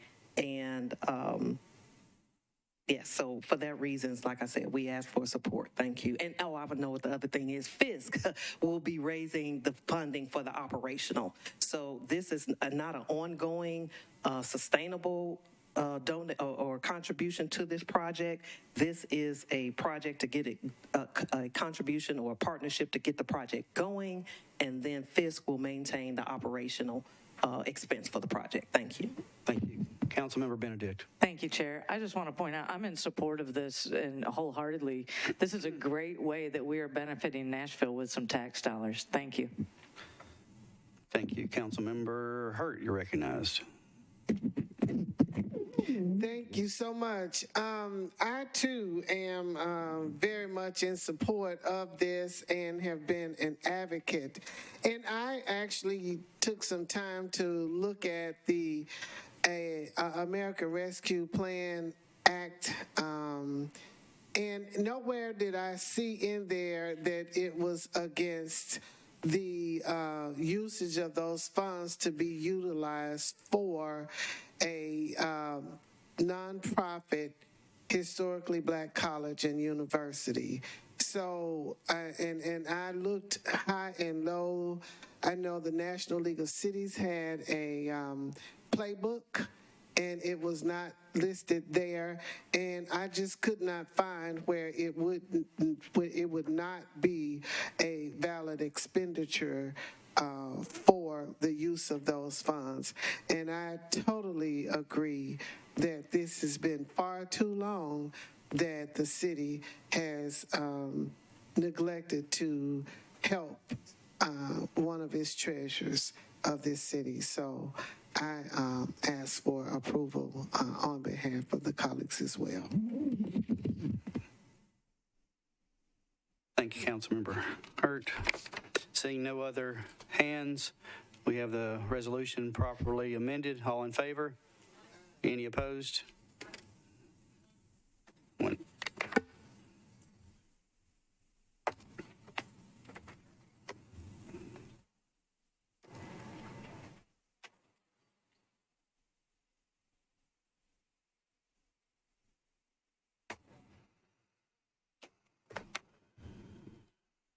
We're on 2022-1911. Sponsor Roten authorizes the Metropolitan Department of Law to compromise and settle the claims of Joshua Lipscomb against the Metropolitan government in the amount of $450,000 to be paid out of the Judgments and Losses Fund and the Nashville Fire Department's operating budget. So move. So move. Properly seconded. Councilmember Evans. Thank you, Chair. I just wanted to understand, have the policies that created this lawsuit been addressed at the city level so we don't have a replication of this again? I guess we can either get legal or we can get the fire department. I guess you're up, so we'll get legal to. The policies have been amended, yes. Anyone else have any questions about this settlement? Seeing none. All in favor? Aye. Any opposed?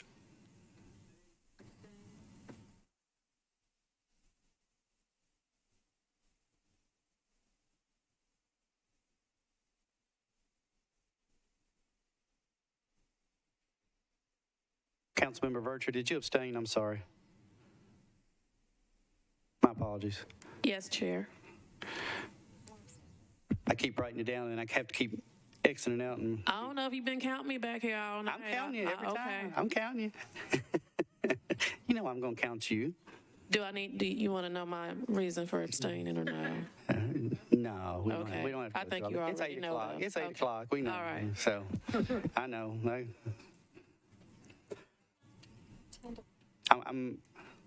What'd you get? 10. We have 10 in favor, 0. I actually have 9 in favor. 9 in favor, 0 against, 4 abstentions.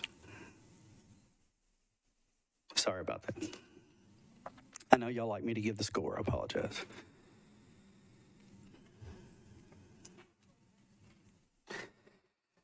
All right. 2022-1915. Roberts, Roten, Withers, and Syracuse approves an agreement between Metropolitan Nashville Airport Authority for use of the property as the John C. Toon Airport for the development and construction of an aircraft hangar and a lease for the storage of aircraft, aeronautical equipment, and other related materials for the Metropolitan Nashville Police Department. Councilmember Roberts is not here. I'm on the bill, so going to get a motion moved, properly seconded. Councilmember Benedict, you wanted this pulled? You're recognized. Thank you, Chair. So Article 3, Section I says that this resolution provides $1.5 million in spending for the design and construction of an airport hangar for MNPD. And I got tagged on Facebook from some of my constituents this week, who are really fed up with the lack of police enforcement in the community. And so I wanted to just see this $1.5 million. What is this being used for? And is there a way that we can redirect this for some better enforcement in the neighborhood?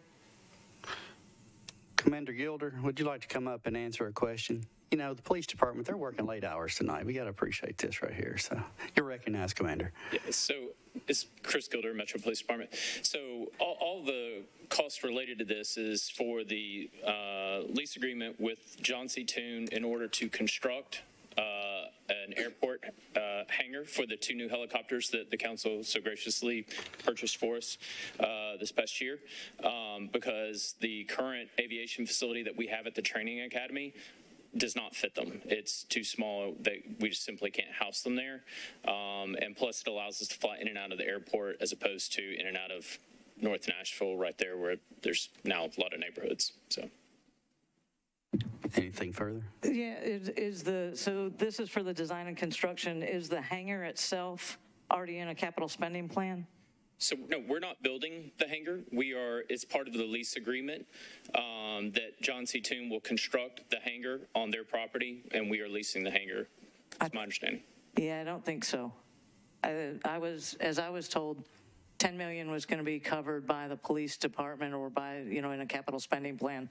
I believe that the construction of the facility, in speaking with Mr. Krulin over at MNAA, they weren't covering the $10 million. This was $1.5 million that was going to fund the design and construction that is going to be RFP'd by them. And this just reimburses all of their expenses, but the hangar cost itself is not something they were going to cover, as I understand it. Maybe could we get some, I don't know if the administration has anything on that, but could we defer this perhaps to get some answers, clarification? Mr. Jameson, would you like to comment? Yeah, there's no construction expense. This is just as part of the lease agreement. We're leasing a hangar that the airport authority is constructing. And so it's not within our capital spending plan because it's on the airport authority's dime, so to speak. That's my understanding. Any other, while you're looking at something, we have someone else who is wanting to comment. Okay. Councilmember Benedict, are you being a lawyer tonight? Well, I'm reading what I got was the estimated design costs are $1.5 million and hangar construction at $10 million, depending on Metro requirements. At the end of the design phase, Metro decides if they still want to build the hangar. If yes, the combined total of expenses, design plus construction, is included in the lease and the airport authority is paid back over 30 years. That's what I have from the airport authority.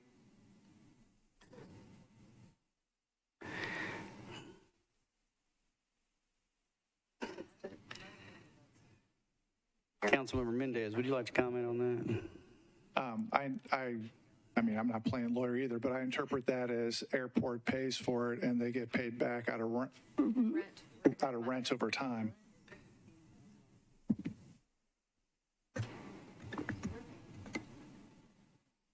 That's my understanding. Yeah. Sorry, Councilmember Benedict, did you have anything further? I'm glad we have lawyers in the room and that I'm not one. And I'm glad I'm not one. Okay, well, with that, my community wanted me to take a look at what we're spending with the police budget because we've spent a lot of money and we just need more enforcement. They're really, really having some problems out there with traffic and speeding and reckless drivers and getting hit. Thank you. On the resolution, all in favor? Any opposed? Any abstentions? No, we got one abstention.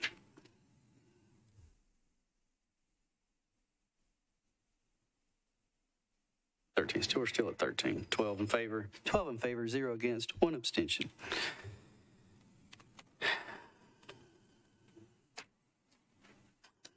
Okay, now we're up to the one where I accidentally tried to withdraw it on y'all.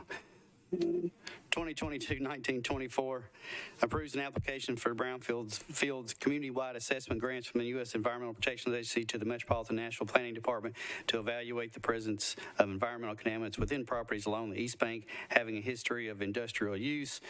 Can I get a motion? Properly seconded. Councilmember Withers. Could you say that one more time? I didn't have the mic on. Please withdraw. It is withdrawn.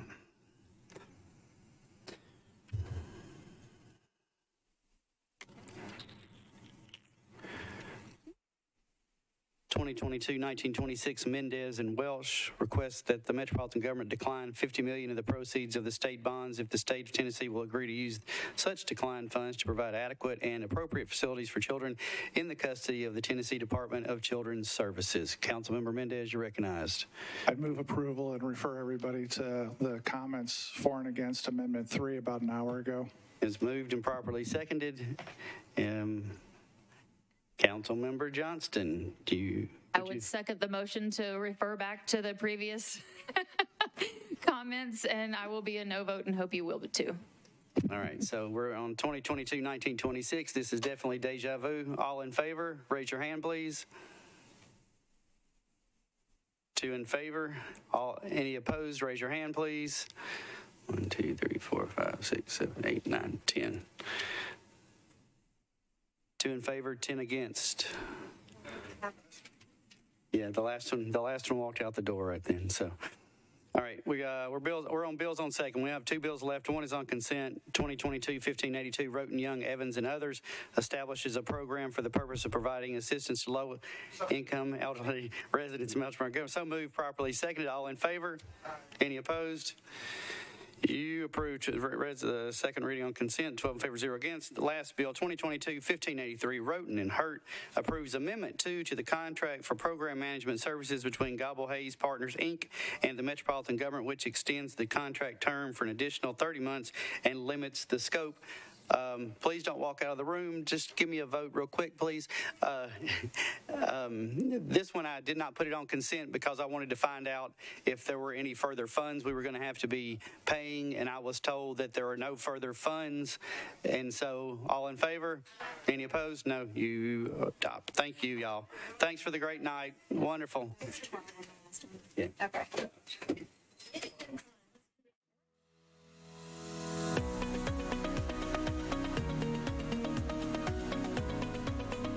This has been a service of the Metro Nashville Network. If you would like to see this presentation again, or for more information on this and other programs, visit nashville.gov.